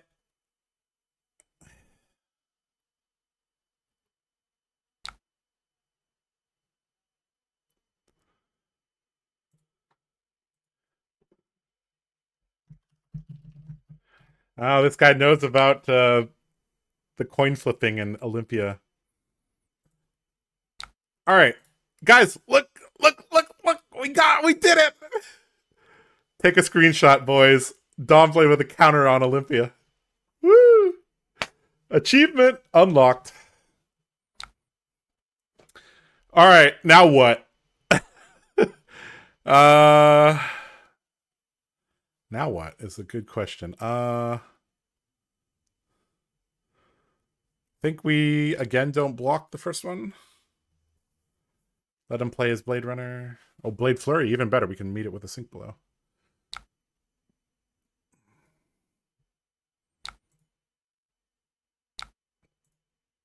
Okay, so I think we just keep our hand because it's pretty decent. Okay, we know he doesn't have any more defensive cards, so there's that. So we have a Vigor, so we have 1, 2. Yeah, he forgot to attack again. We aren't sinking. So we have a Vigor token plus a blue, so we have 4 resources. 1, 2, 3, 4. That's pretty clean. 3 is also clean. Yeah, we're gonna play our the Hold'em out.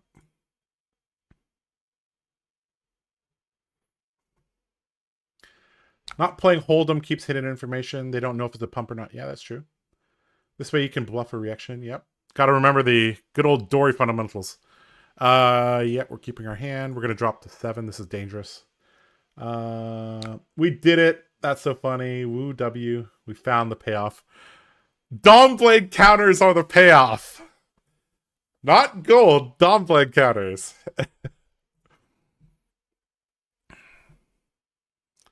All right, he's going to get some Vigor tokens. Yep. All right, so we hold them. And we swing our mighty Dawnblade. We had 2 Vigor tokens? Oh, sweet. We have so many Vigor tokens then.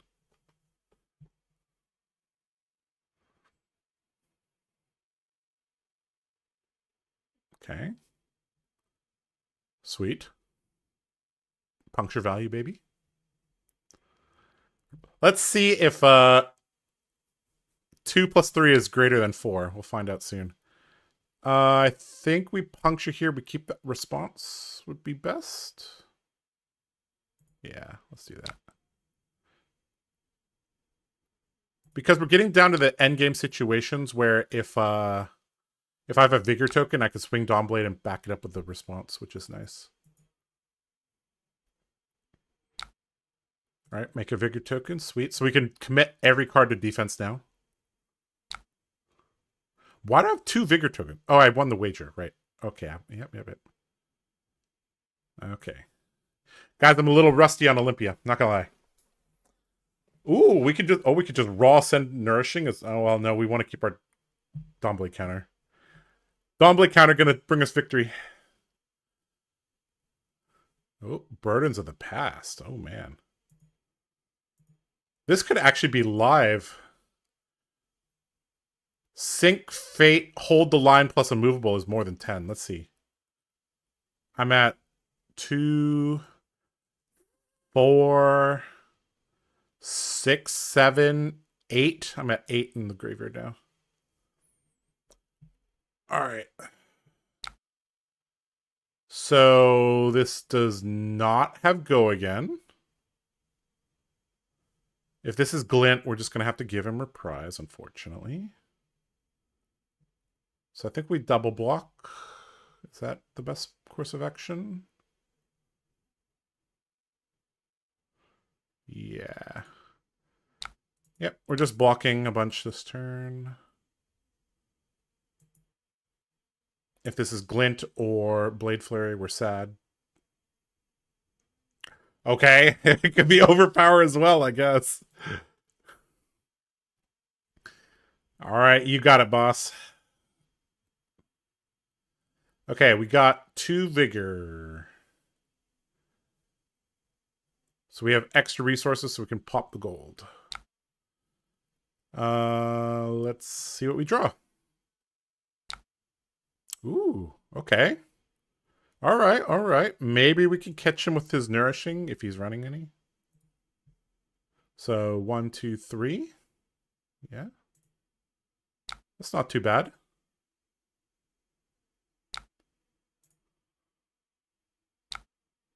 All right. 10's a big number. Finally, Olympia proving he's the best warrior. Hell yeah. Let's wager edge ahead. He already has an agility. Might as well. No blocks. Oh, he's thinking of blocks. Never mind, guys. He's thinking. All right. This might be where you give the grains. Yep. All right. We know this is going to hit. Because he doesn't have any defensive cards left. Unless he has that all you got. In which case I'm going to cry. Okay. We're getting big value from this Dawnblade counter, guys. But I don't know if we can keep it. Is the issue. Okay, we got a gold token. We got some pumps. Ugh. All right, so are we committing these cards to defense, and then we're gonna play cash in, try to draw a blue plus a pump? We need to draw a blue plus a pump. That's the only way to win. So we commit these to defense. Maybe we can get this to hit. I don't know. Guys, I think we've just been outvalued by Dynamos, unfortunately.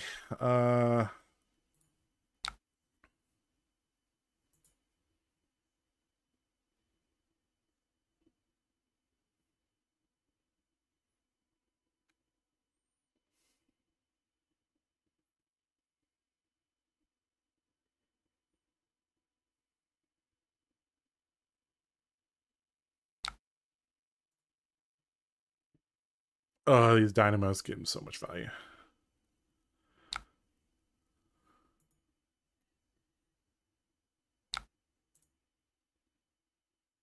Do we sync this?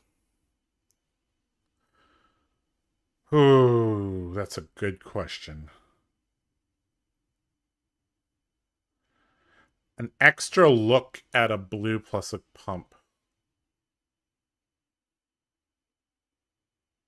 I think we do. Okay. That's a good one to draw. We're not quite at our pitch deck. All right, cash in. Bring me something good. 2 blues would be great here. Ooh. Lucky, lucky, boys. And we have an agility. Okay, the agility doesn't matter, but... all right, so we're actually going to get the ante value here, along with the grains. Sweet. Oh, no, he's just dumping his hand. He's no fun. Oh, guys, we don't have twinning blade. Can't blow him out. Oh, no. Okay, fine. So we'll just arsenal the up the ante. Goodbye, Dom Blade counter. It was nice knowing you.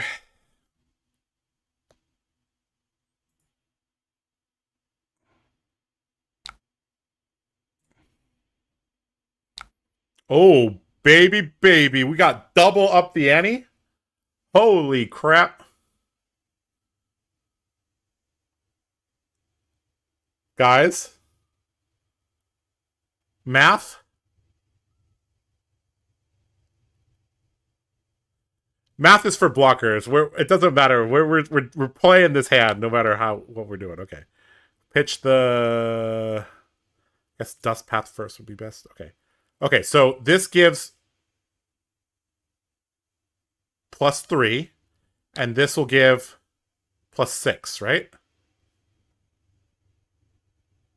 He's dead. 07? What is 07? Up the ante. X is 3. Pay for it with the blue. Wager everything. Up the ante. Do I need this? Do I need the first one to resolve? X is 3. Pitch. Everything. I think he's dead.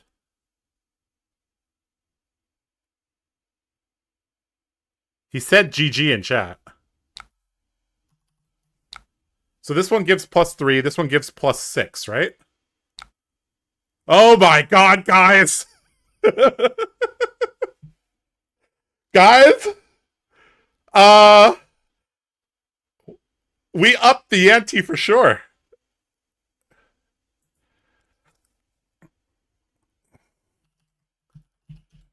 Alright, typed BB. Not bye-bye, GG, sorry. Guys? This is how you win the game. You play 2 up the antes in the same turn. Ta-da! Dom Blade Olympia wins! Against Hatchet Olympia! Okay. Do you know how we set this up? We needed a 5-card hand with 2 up the antes. That was only possible because our Dom Blade was accruing so much value. He threw his whole hand down. We arsenaled the up the ante. We drew 4 blues, and we were able to do this. Oh my god. 07 is a salute. There you go.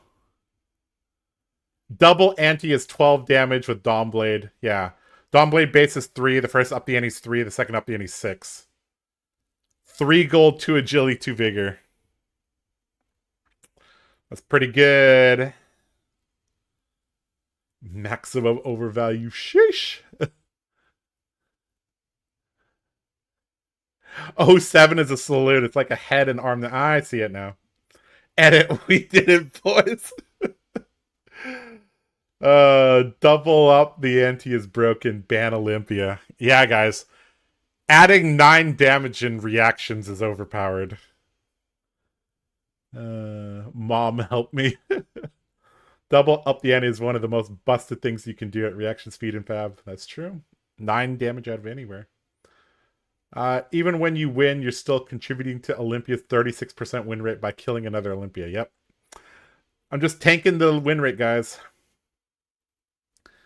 Dawnblade Olympia better than Hatchet Olympia confirmed.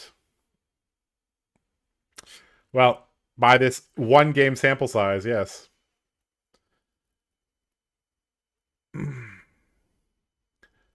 Olympia endgame closing is pretty sick. Yeah, it feels very Warrior-esque to close the game out with this. All right. Well, for those of you just joining us, this is the stupidity that we're currently engaging in. How do we feel about Slap Happy? This is the card that I'm like most likely to cut now that I think about it more. Like, this hasn't been doing that much. I'd rather have more attack reactions, I think. Maybe more Blade Flurries? I don't know. Maybe more take the upper hands, actually. What do you guys think?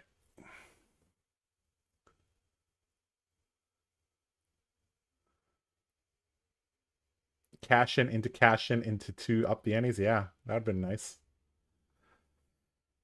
I'm thinking about cutting the 2 Slap Happies, adding 2 take the upper hands.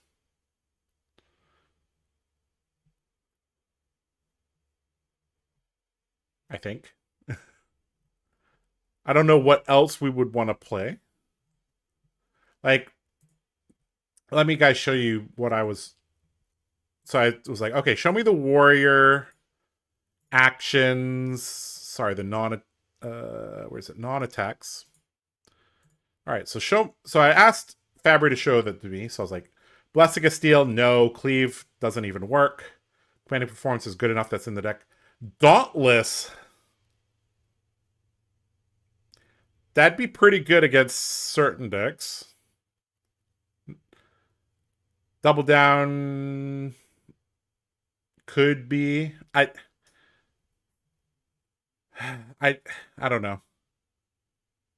This is the one card that I've been kind of waffling back and forth on. Draw Swords, no. Driving Blade, no. Engage Swiftblade doesn't matter. And Hung Guard is just worse. Sharpen Steel. Felling Swing doesn't work. Hit and Run, this is not the right deck. These block for 2. The leads. Ult to Steel, this is not a combo deck. Outland Skirmish, we're running a 2-handed weapon. Precision Press, red. Lol. Push Forward, you get the bonus only if it's your second attack. Second Swing is only for second swing. Sharpen Steel could be in the deck. Slice and Dice is for dual wielding. This is for axes. Spoils of War is useless. This gives piercing. That's also useless. Warrior's Valor would be fine, but it's only with Dust Path. So the only consideration would be Dauntless. We either take out the Slap Happies for Dauntless, or we take out the Slap Happies for more attack reacts, maybe. I think cut 2 Slap Happy for 2 take the upper hand probably is correct. Gotta keep Slap Happy for the art. I mean, they did print a playmat of this, so you know. Can you add more weapons? I don't know why I would add more weapons. The only other weapon we might consider is Jubil.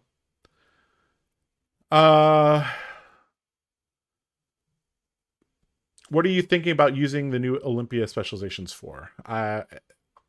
We'll see if they give Olympia like an equipment piece or a weapon, and then we can go from there.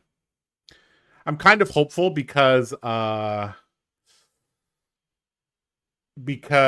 they gave Riptide 2 pieces of equipment, or they give him a armor piece plus a actual specialization. So I'm hopeful that they're going to give Olympia an armor piece plus a specialization. That'd be very nice. Dauntless Riptide counter, maybe. I mean, if we're playing as Riptide, we're just running our Decimated Great Axe. Wager reacts, I think that'd be fine. Dauntless is cool for sure. Yeah. Josh, what am I looking at? You're looking at the superior Olympia deck list, as you can see here. Yeah. See this guy? Just running hatchets. And this guy running Dawnblade. Killed him with double up the ante. All right, let's remove the slap happies and add the take the upper hand.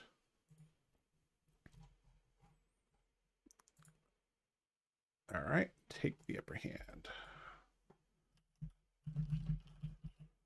We want a pretty high density of we actually want to break our Galea relatively quickly so that as soon as we draw a cash in, it's live. So having extra attack reacts helps us break our Galea faster. So right now we have what? Blade Flurry, Iron Song response is 4. Puncture Stroke, this is 13. Okay, so we have 13 attack reacts now. Plus up the ante, so we have 16 essentially, but obviously we're not going to be playing up the ante very often early game. Yeah.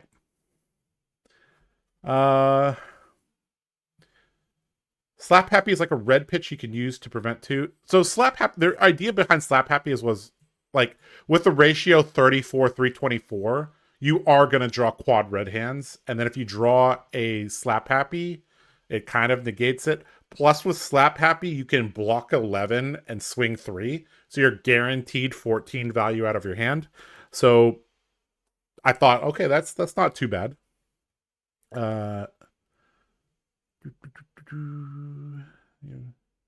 You're looking at more greatness, Nathan. Yeah. 07 slappies. Yeah. Sorry, sorry slappies. You might not like it, but this is what peak performance looks like, Nathan. Yep. Is it just Vigor Generation, block 12, swing Dawnblade for 3 for 15 value cycle? Yeah. So I was thinking like, yeah, just 3 block, 3 block, 3 block plus the Slap Happy plus swing Dawnblade back is 14 guaranteed. But I was also thinking like with the 34-324 ratio that having a red that pseudo fixed hands was nice. Plus, at minimum, you always have like this outlet of dumping things into Iron Song versus. But in the 2 games that we played, it wasn't that great, and we were kind of desperate for attack reactions because this deck list really needs like kind of to snowball things. It's not like a Dawnblade snowball. It's like once you have counters and then a little bit of a life advantage. It's if you break your bolters and get Dawnblade counter, like it becomes tough. I just got here. How's it going so far? Well, we played 2 games. We lost badly against Turtle OTK Viscerai, and we beat an Olympia and a Mirror. So agility has no value. Almost no value because the only way to swing twice is with the Dust Paths, and we're basically comboing the Dust Path with the Bolters. So we're basically wagering this for gold, which, now that I think about it, maybe this should be money where your mouth is. Because we're not using the agility token. We actually are playing Hold'em more than Edge Ahead. Because we're like, sweet, Vigor tokens. We love Vigor tokens. And we're like, agility tokens, who cares? Why not run Pay Up? Okay. I looked at that card, but I was like, how often is my opponent going to have a gold token? A warrior weapon doesn't seem likely in Mistfail since the visit cards are next to each other. Unless the weapon name starts with W to Z. Oh, yeah. Could be. Iron Song Pride, we talked about how that could be okay. But you need a... So if you play Iron Song Pride and they don't have a D-React, you're going to get 2 value out of it. Yeah, I don't know. Iron Song Pride also doesn't block, so yeah. All right, let's play some more games. Figure out some more stuff about this deck. Dauntless money over Edge Ahead.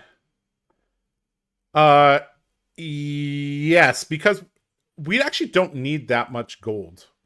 We don't even have Double Down in our list, so yeah. We're not wagering very much, so Dauntless and Money Where Your Mouth Is could definitely be better than Edge Ahead. We'll change that for the next game. Okay, so we got a Betsy. Okay. I think I've literally played like less than 5 games. CC Betsy. So this will be interesting. Well, Betsy's a guardian, so we want our D-Rex. And we'll run this nice 69 card deck. And they're going first, so that's kind of terrifying. Do we want our Decimator? Do we want our Decimator? Nah. You guys came here to watch peak Dawnblade gameplay, not me blocking and swinging Great X. Aren't you wagering all the gold? I do like getting gold just for having it to crack. We saw in that previous game that we cracked most of our gold or put it into cash in. Oh, great. What is this? Bet big. Oh my god, what is this? All right. It's wagering. And it has overpower. But it doesn't have dominate. But we didn't draw a hit. Oh my god. Ew. What is this? What is it wagering? It's wagering everything. Okay, so let's block. And then block these. So we have to block another piece of equipment. Ew. 7, 8, 9. Man, this is the downside of building a deck like this, is that we draw a lot of action cards. All right, let's... I think let's block with the edge ahead. Oh, shit. Nope, nope, nope, nope, nope, nope, shit. Sorry.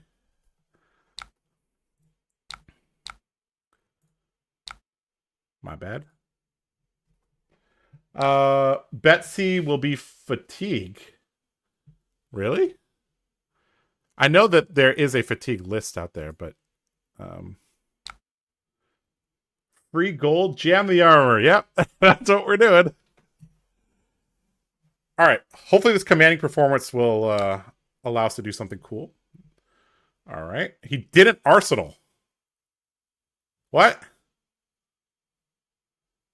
Okay. Well, let's pop a gold. We got so many blues.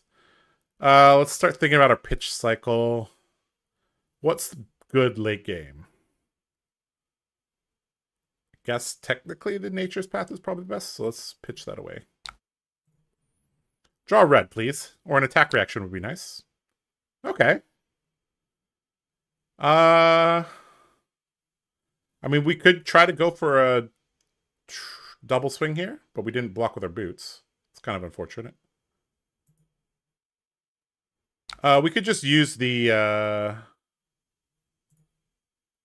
Galea. That also might be the best way to do this. If this is a deck with a bunch of D-Reacts, this could be bad. Ooh. Trounce. Definitely gonna win. Unless we reveal our nourishing. So Colossal Bearing, Choke Slam, okay. Sure. Do we Blade Flurry and break the Galea? I think we do. Arsenal the Edgehead is not the greatest, but let's just do it. Alright. If he has a D-React, we're really sad. He does not. Sweet. We won't go for the counter because we don't have an attack react to back it up. But we will make a Vigor token. So we got a Vigor and a Courage. Sweet. We got 2 gold. Double sweet. We got Arsenal the Edge Ahead. Sure. Okay. Just a raw debilitate. Okay, so we can block with 2 cards. We got how many Vigor? We got 1 Vigor. So we could just play the Edge Ahead, back it up with Stroke. I think it's fine.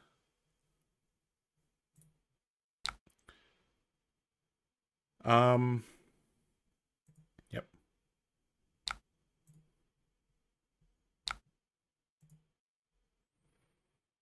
All right, start of our turn.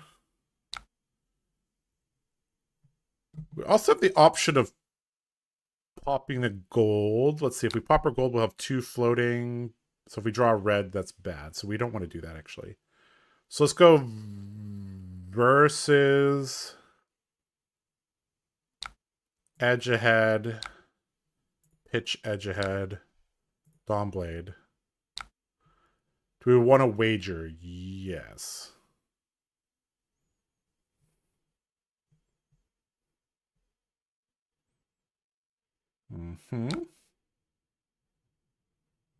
Okay, so the gauntlet's going to bring this down to 2 only, but we do what we have to do. Take the upper hand is a good card to draw, so let's draw that. I'm not sure. Are we fishing for like attack reacts, or are we fishing for D reacts against Betsy? I'm just gonna take the upper hand. I'm just gonna keep the attack react on top. Sweet, we got it. Okay, so no bolters break. Okay, we have a bunch of gold now. Great. He played bigger than big. Sure. Okay, we have extra resources, so let's break a gold. Let's see if we could dig for a red dust path. See if we could do that. Okay, blue dust path is also fine. Because with the agility, we actually could threaten a double hit here with all these, with this pump here. So if we play these, play that, that's 3 resources. 4 resources to swing again. So we have 4 here. Okay, let's go for it.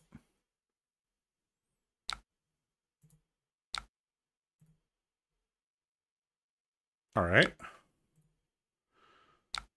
Do we want to wager hold'em? Yes, we would. Stream snipe play around it. Is it? What's stream snipe? Could be block card. So why Dawnblade over Jubiel? Because there's a chance we hit twice. Do we play this now? I think we don't. If this hits, sweet. If it's D-react, also fine. All right, go ahead, sink below. I think Blade Flurry is probably pretty bad in this deck. We only have 1. The Blade Flurry is there just so that we have a simple 2-card combo with the boots. All right, take the upper hand. With the Betsy playing Trounce, are they unlikely to have a lot of reacts? Maybe. Okay, so we pushed over, which means our dust path is going to trigger. Which means we get to do it again. We get to threaten a Dawnblade counter with Olympia. Oh, baby. This is like exactly what I love to do. I love playing Olympia, but I also love playing with Dawnblade, so yeah. No blocks! Really? Oh my god. Guys, we did it again. Look at that. This is what beauty looks like, guys. What the heck is this? Colossal bearing with bet big, or bigger than big. Okay. Overpower, wager, and this will blow up my Iron Song versus if it touches me. Oh, okay, we don't have an attack react, so we can't protect our counter. So maybe block is 3, 5. We have 14 exactly. But these are, oh, damn. Okay, so we should just get value out of this. Because we're going to lose it anyways.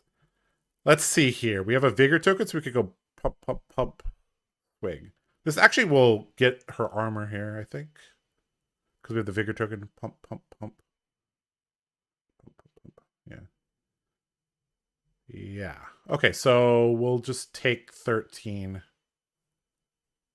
Like a man. All right. Go to 25. Bye-bye, Iron Song versus. Wait, what the heck? Did I not read that card carefully enough? Oh my god. Guys, we missed 1 value. I thought this said destroy. Oh my god. All these Guardian cards, you gotta read them carefully. Well, that sucks. We missed out on one value there.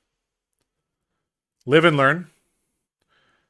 Okay, we just play off all of our pumps. So we're gonna get some armor, but we're not gonna get to keep our Domblade counter. Rip. It also destroys your boots if you block with verses. Yep. See, I'm a potato sometimes, and I don't read the chat quick enough. Do we want to wager Hold'em?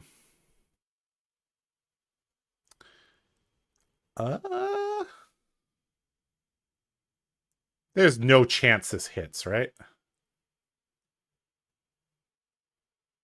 I don't think we wager it. There's no chance this hits. If he lets this hit, we'll just take the Dawnblade counter as value. Yep, armor, please. Give me your civic steps. No? Okay, Chapeau is blocking. Okay, sure.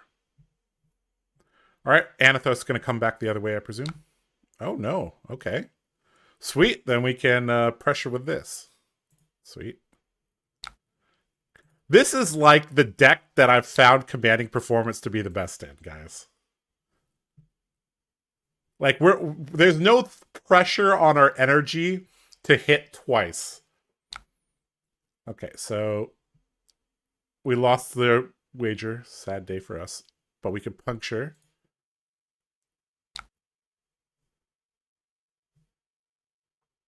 Move the unmovable into arsenal. Not bad.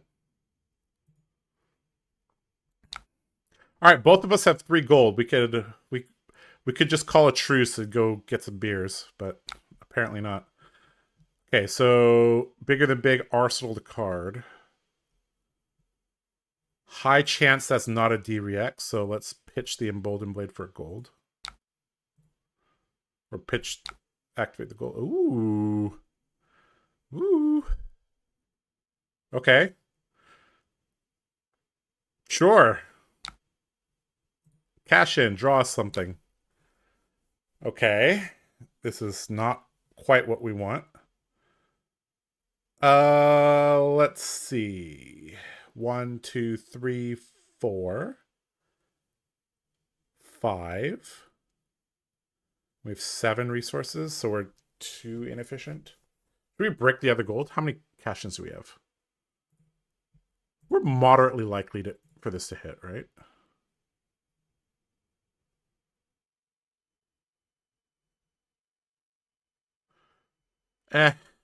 All right, let's just play edge ahead.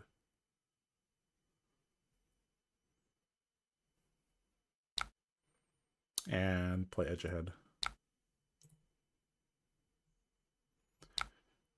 And Emboldened Blade swing and then puncture. There's a chance this is a D-react. It's very low though. It's basically taking the chances of a D-react or getting a grains. Let's take the let's just take the chance. Maybe we'll blow up a D-react. Money where your mouth is. Okay. Well, we're prepared with unmovable. Okay, so Dawnblade, and we back it up with puncture. So we will wager it.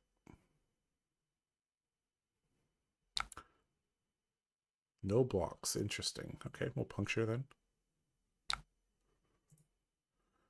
Okay, so sink from hand.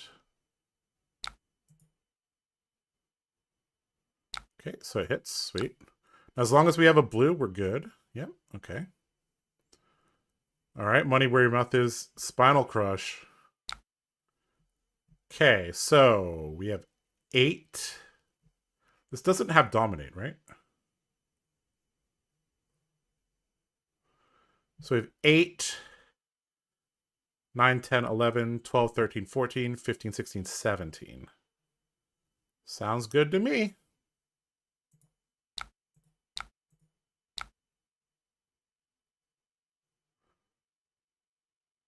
It's not every day you could block for 17.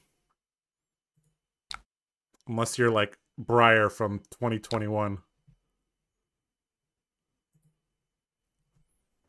Right, Nathan? All right, we have a agility and a might popping. But we don't have a vigor. I forgot. We didn't have a vigor. That's all right. There's no other way to play that, I think. So let's just... We don't have anything to pitch. Sad. All right, back to Betsy. Chapeau. Primed fight. Okay. Overpower with wager. Wagering a might and vigor. Okay.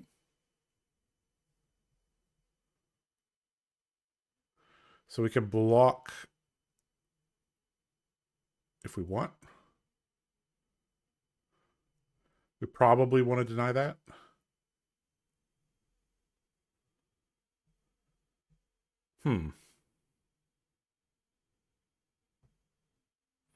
I don't know how... Yeah. So we have to give grains plus a card. I think Arsley the Emboldened Blade is better.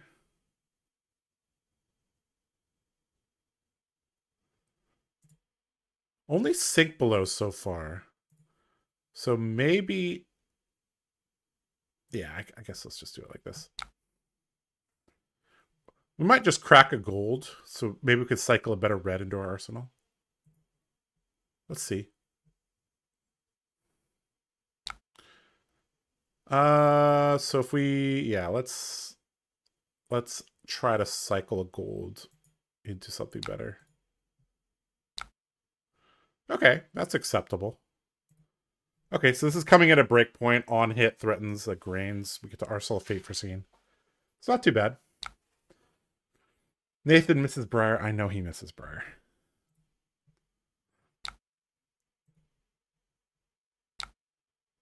I'm going to miss Dorinthia when she's gone. That's okay. I can cope by playing Dawnblade Olympia when Dory's gone.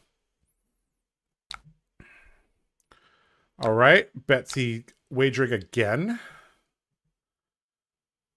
All right. So we have... okay, so we could block this plus a card from hand. So I think we block like this, Fate and Plow Through, and then we could have...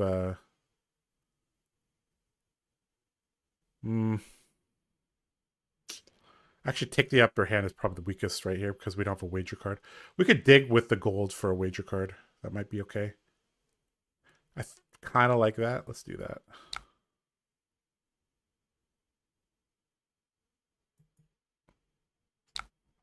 All right, let's see if we could opt into a wager card. That is kind of a wager card. We have a vigor token, right? I think let's just set that up for later.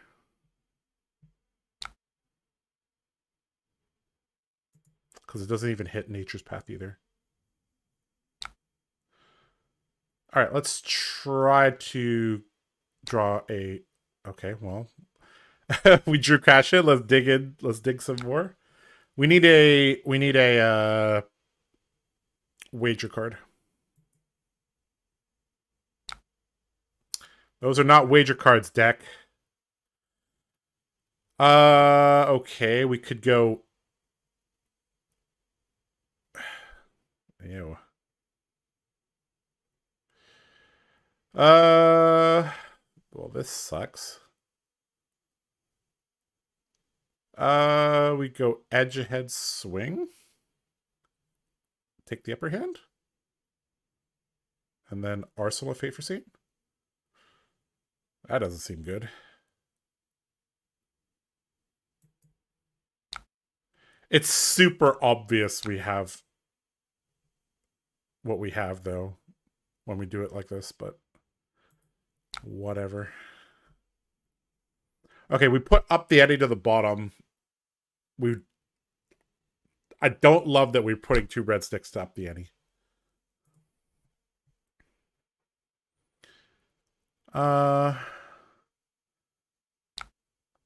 You can't use the upper hand? I can if I wager. May as well block with it over the plow. Yeah, that might have been the safer line to take. All right. But Dory is just halfway, so I think we're safe for now. Yep. I agree.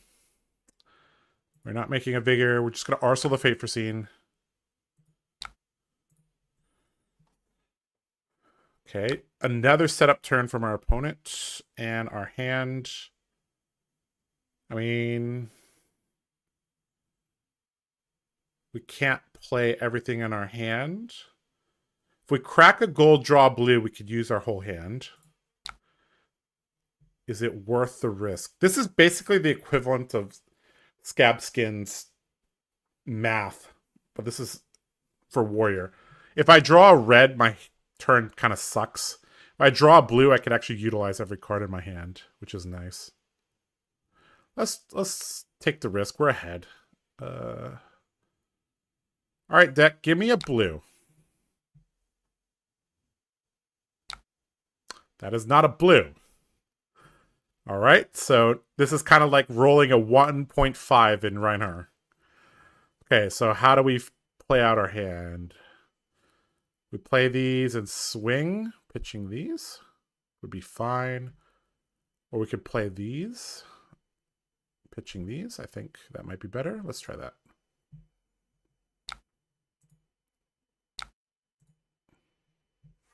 Okay, so now we have the option of playing Puncture or Stroke of Foresight, depending on how they block. So here, Stroke is better. Because they didn't block with armor, obviously. Do we want this blue on top? What are we digging for?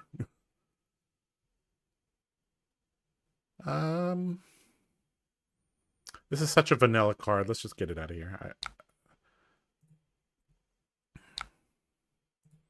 Damn. Third sink below here. All right. You win that wager, Betsy.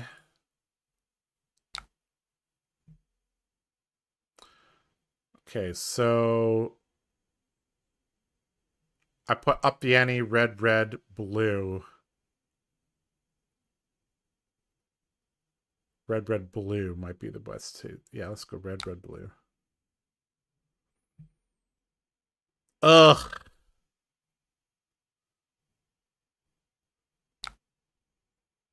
Ew. What is this? Wagering a might. Okay. So we could stop it, but it's going to take a lot of our cards to do so. We already used our refraction bolters, so the nature's path is better. All right, so we'll no block. We'll block with the fate and the immovable. Is that the best play? Or maybe block, block, block, block? This will be our last cash in. We don't have any gold right now. Block, block, block, block. Move unmovable into arsenal. 8. It's over blocking by 1, but I guess that's okay.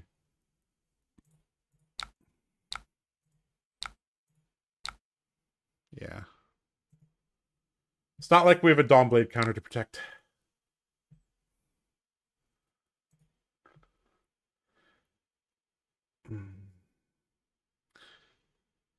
And unlike Nathan, you play all warriors, so if one goes, you got 2 others. I got 3 others. What are you talking about? Hold'em's a blue. Sure, we'll take the blue. Classic Olympia line, draw red off the gold every time. Yep.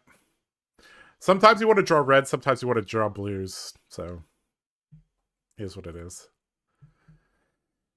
All right, we're kind of lowish on deck. I'm a little bit worried.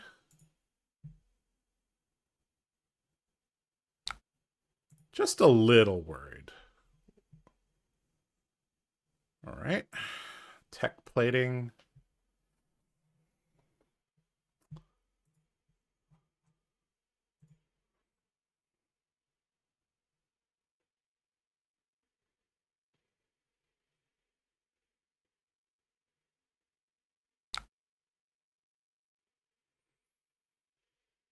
Okay, Colossal Bearing. We haven't seen a pummel yet. This would be a pretty sick time for a pummel.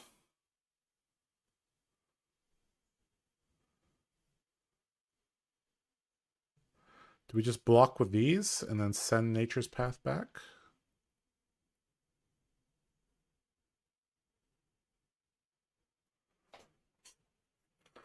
If we pitch into the unmovable, our turn sucks. So yeah.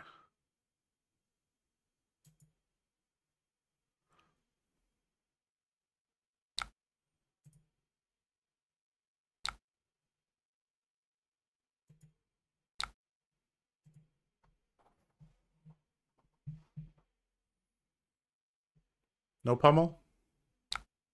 No pummel, sweet. Okay, this is not the greatest hand to strike back.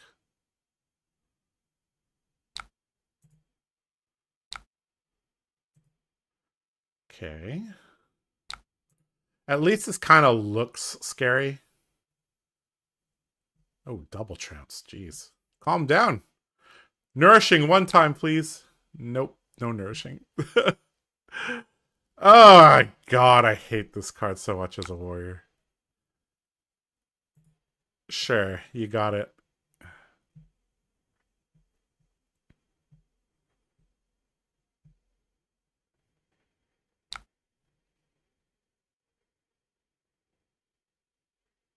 Okay. So, Dusk Path plus Unmovable. Pitch the money where your mouth is. Arsenal the Sig Blue. Yep, seems good to me.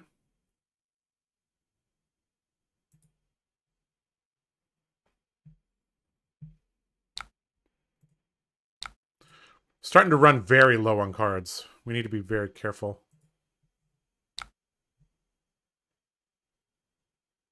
This Guardian is just so efficient. We're actually very close to possibly being fatigued.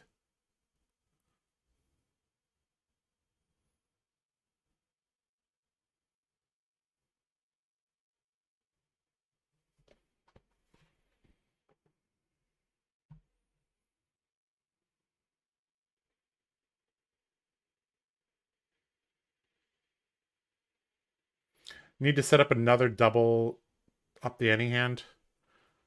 Well, we first of all we have to get this Betsy down into single digits before we can do that.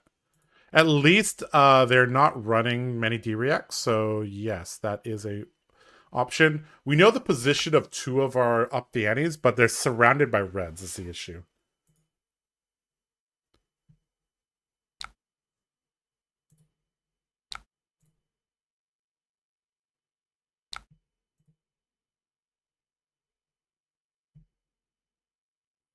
Our pitch stack is not conducive to that plan.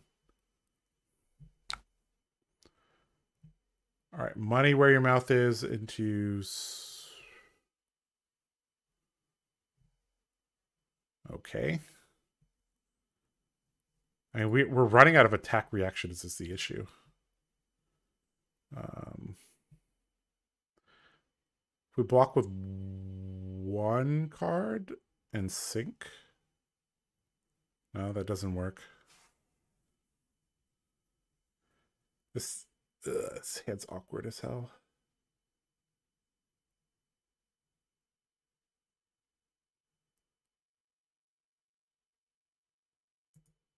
I think we're supposed to empty our arsenal. Because there's a possibility we're playing Nature's Path.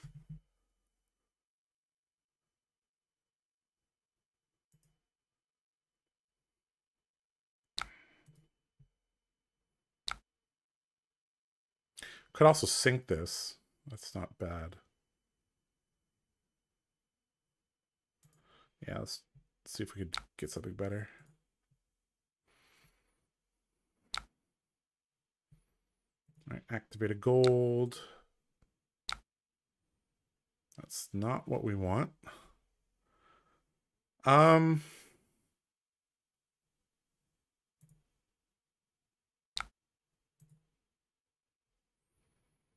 All right, let's wager this, even though we don't have anything to back it up. Wow, Betsy called our bluff real quick there.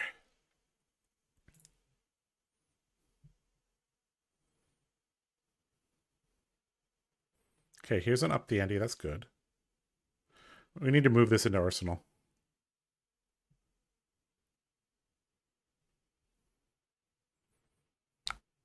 Wow, a huge dig there with the gold. Didn't find anything. This guy drew a ton of cards this turn, right? So we could hold the line for one? Might be the play.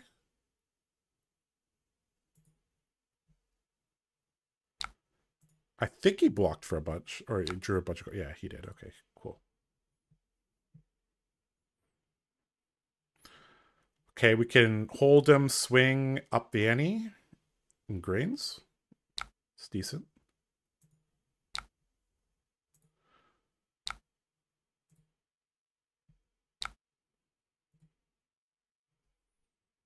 Okay, so this will at least give it +4, which is nice. He has no more D-reacts, which is also nice. Oh boy, guys. This is getting tricky. We're down to 17 cards.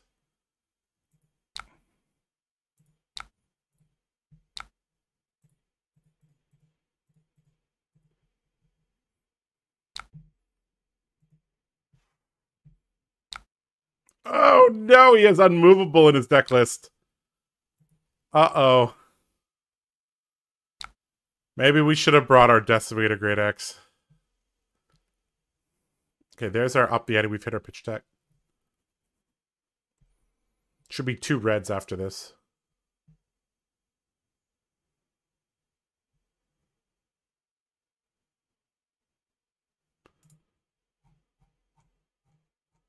Ew.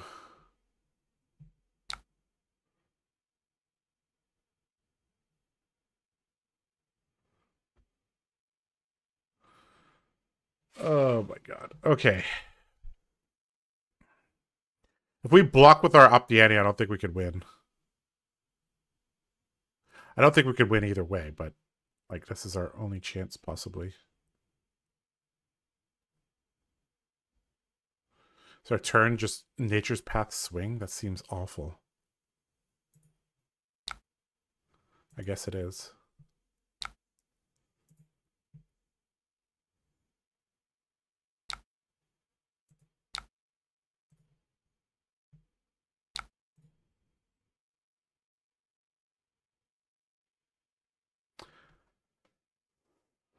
Not gonna lie, guys, I think we're in a lot of trouble.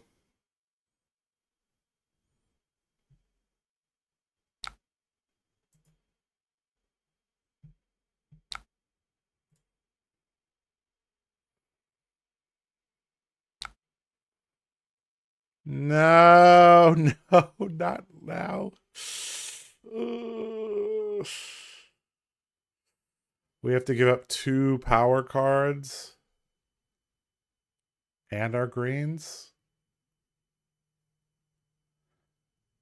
I think we're just supposed to let this hit, guys.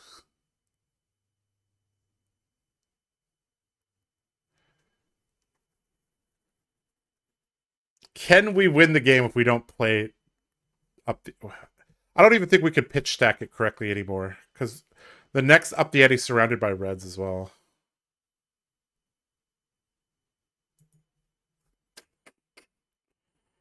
I think we just have to take this, play back these.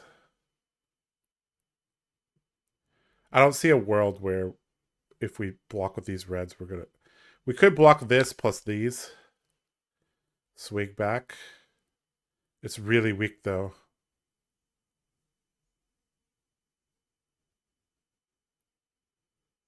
It's really weak.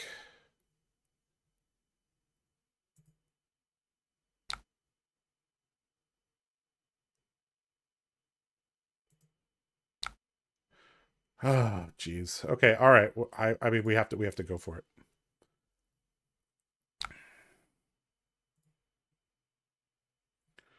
All right, let's pitch the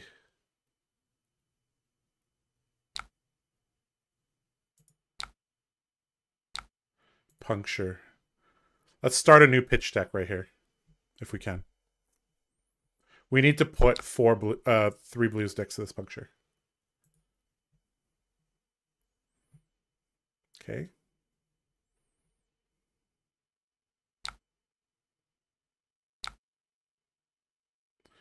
Okay, so we have puncture at the bottom, up the ante. Okay, so we need to play the plow through. So we're going to play the D-Rex here. I don't think we have enough cards. This is rough. Let's see if we can opt a blue to the bottom. Yep. So we have puncture at a blue. And then we have another blue.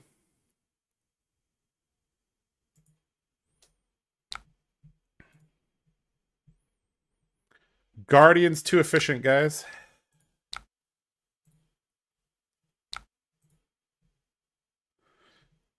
Puncture, blue, up the ante is the bottom three cards.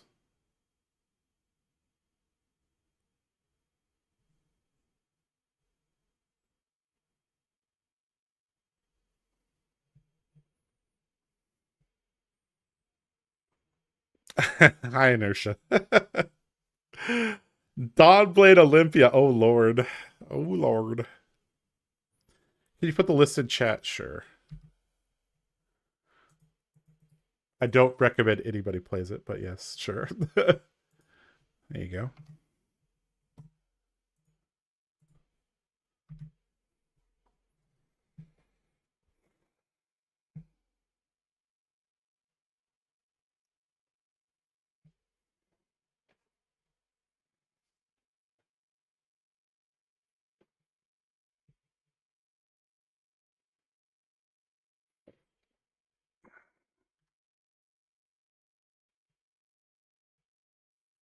Okay, opponent says they're thinking. Gonna overblock slightly, sure.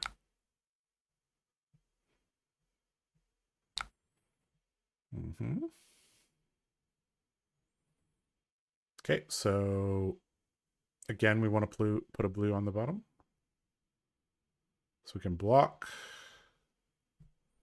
Put a blue on the bottom.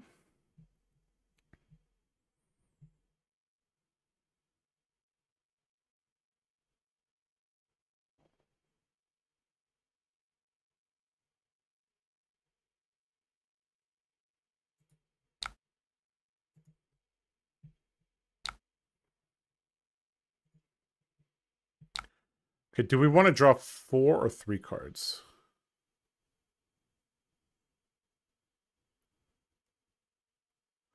I think we want to draw 3. Yeah. I think. Yeah. Yeah, we want to draw 3.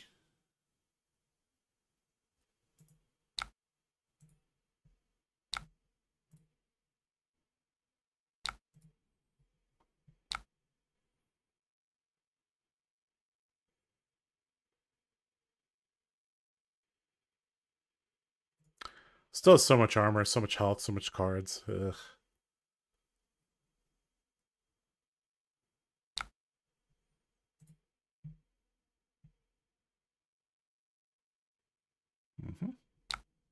Okay, we know what the last 4 cards of our deck are.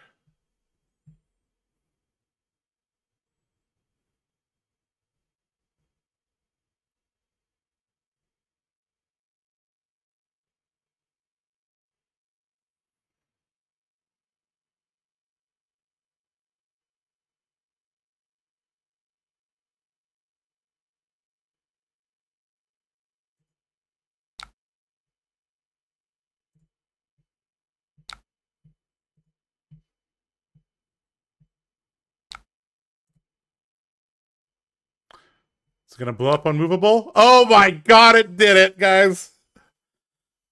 Oh my god, it did it. It blew up unmovable. It blew up unmovable.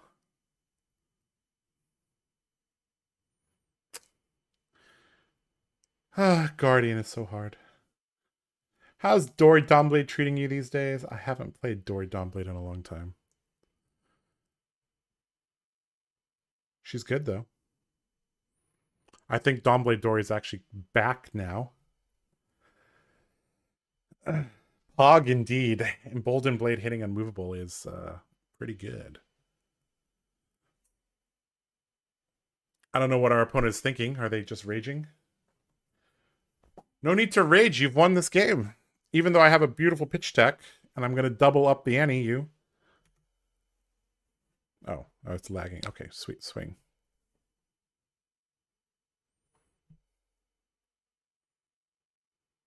Mm-hmm.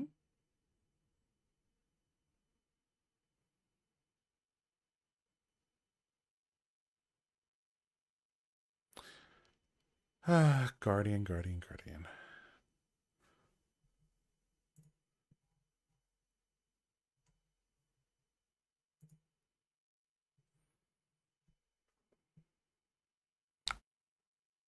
Okay. Okay, we're going to draw the hand to play. Obviously, we don't block. If we had a gold token here, we actually could do a little bit better, but that's okay. All right, pitch. So unfortunately, we can't quite... We actually needed 2 gold and 2 cards left in our deck. Then we could actually play all these. We could get 13 at reaction speed.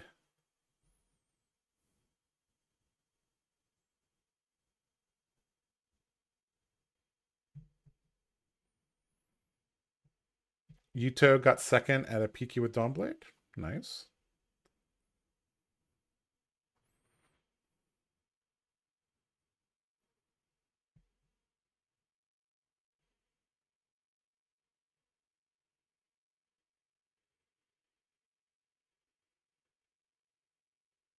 Okay. Sure.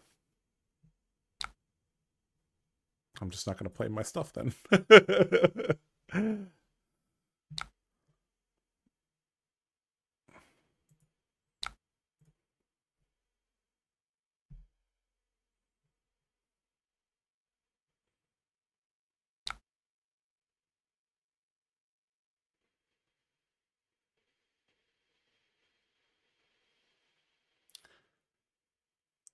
There's no way to win this.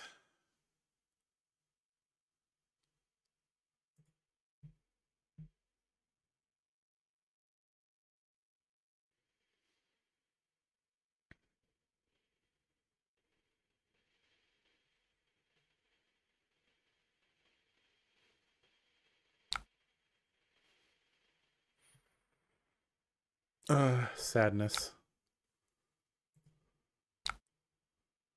Sadness indeed. Guardian's too efficient, guys. So let's see. He presented 4 plus 7's 11. So he presented 68 to our 69. And we're seeing that he's basically 6 cards more efficient than us. So if they fat deck and we fat deck, we need to basically not be so defensive. Okay, lesson learned. Nathan was right. This is the fatigue Betsy list.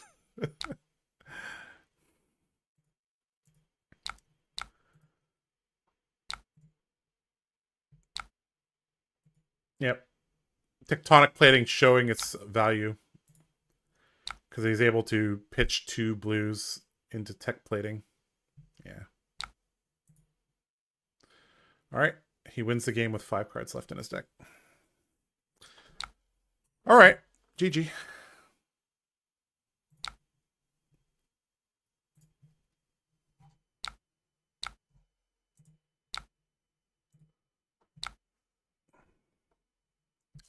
GG. 25 turn game. Jeez. Okay. Well, we learned a little bit about Betsy this game. That's like the first time I've encountered that deck. All right. All right, guys. We've been streaming for quite a while now. So, unfortunately, we did not assist Olympia's win rate today. In fact, we lost 2 games and then we beat an Olympia in a mirror. So, sad day indeed. Well, guys, I don't think this deck is very viable. LSS, we need a new weapon. We need a Olympia specific weapon. Time to shove last-ditch efforts in the deck. Yeah, that actually might be correct. Like, Dawnblade Door, or sorry, Hatchet Dory actually also plays last-ditch effort. That could have been a plan. I think we're blocking a little bit too much, just trying to deny wagers. Yeah. Also, I think if we were playing the Great Axe, we would have been fine.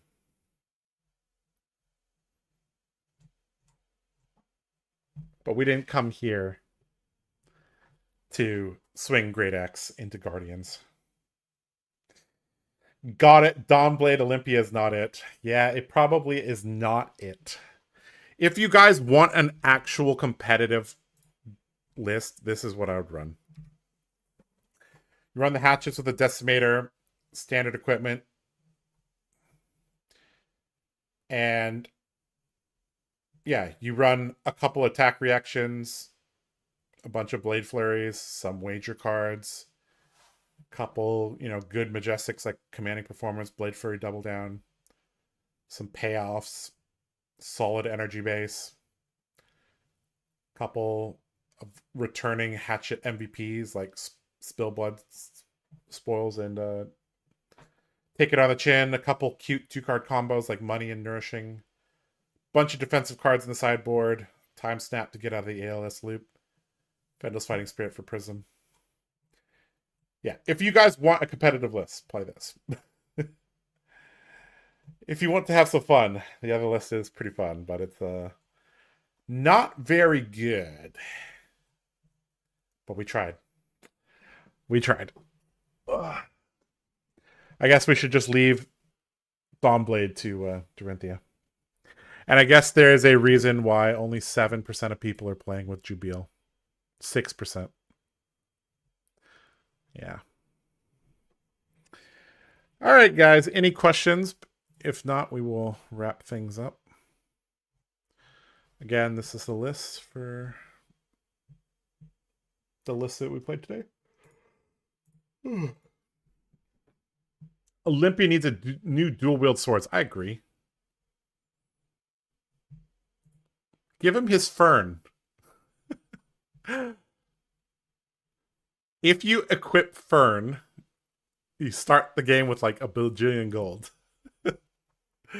And then you can buy your weapons with the new specialization, right?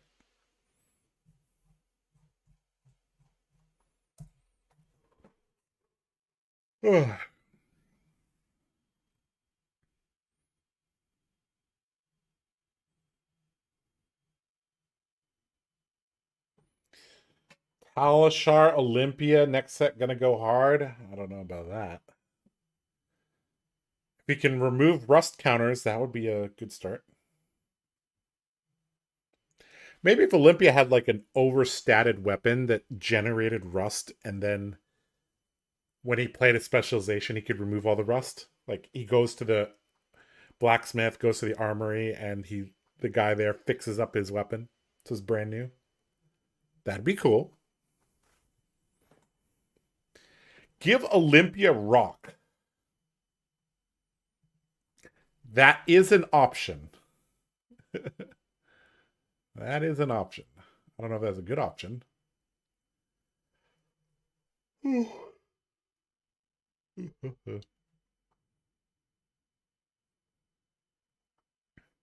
Just buy a new weapon when Talishar breaks. Sure. But you have to think about it very carefully. How are you going to generate all the gold for your new weapons when Galea says target weapon? You have 3 chances to get gold. If you fail, you leave a disgraced gladiator. Your opponent literally might just like 12 block your wagers 3 times and then you lose.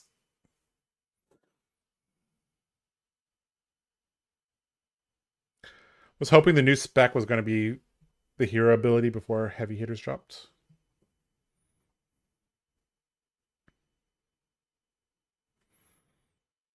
You mean give Olympia a different hero ability and make his hero ability like a Twinning Blade card? That would have been cool.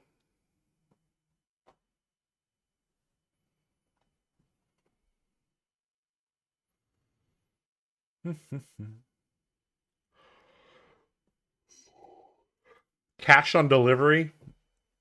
I don't think it works like that in the arena. Mage Master boots and starting stake. Maybe.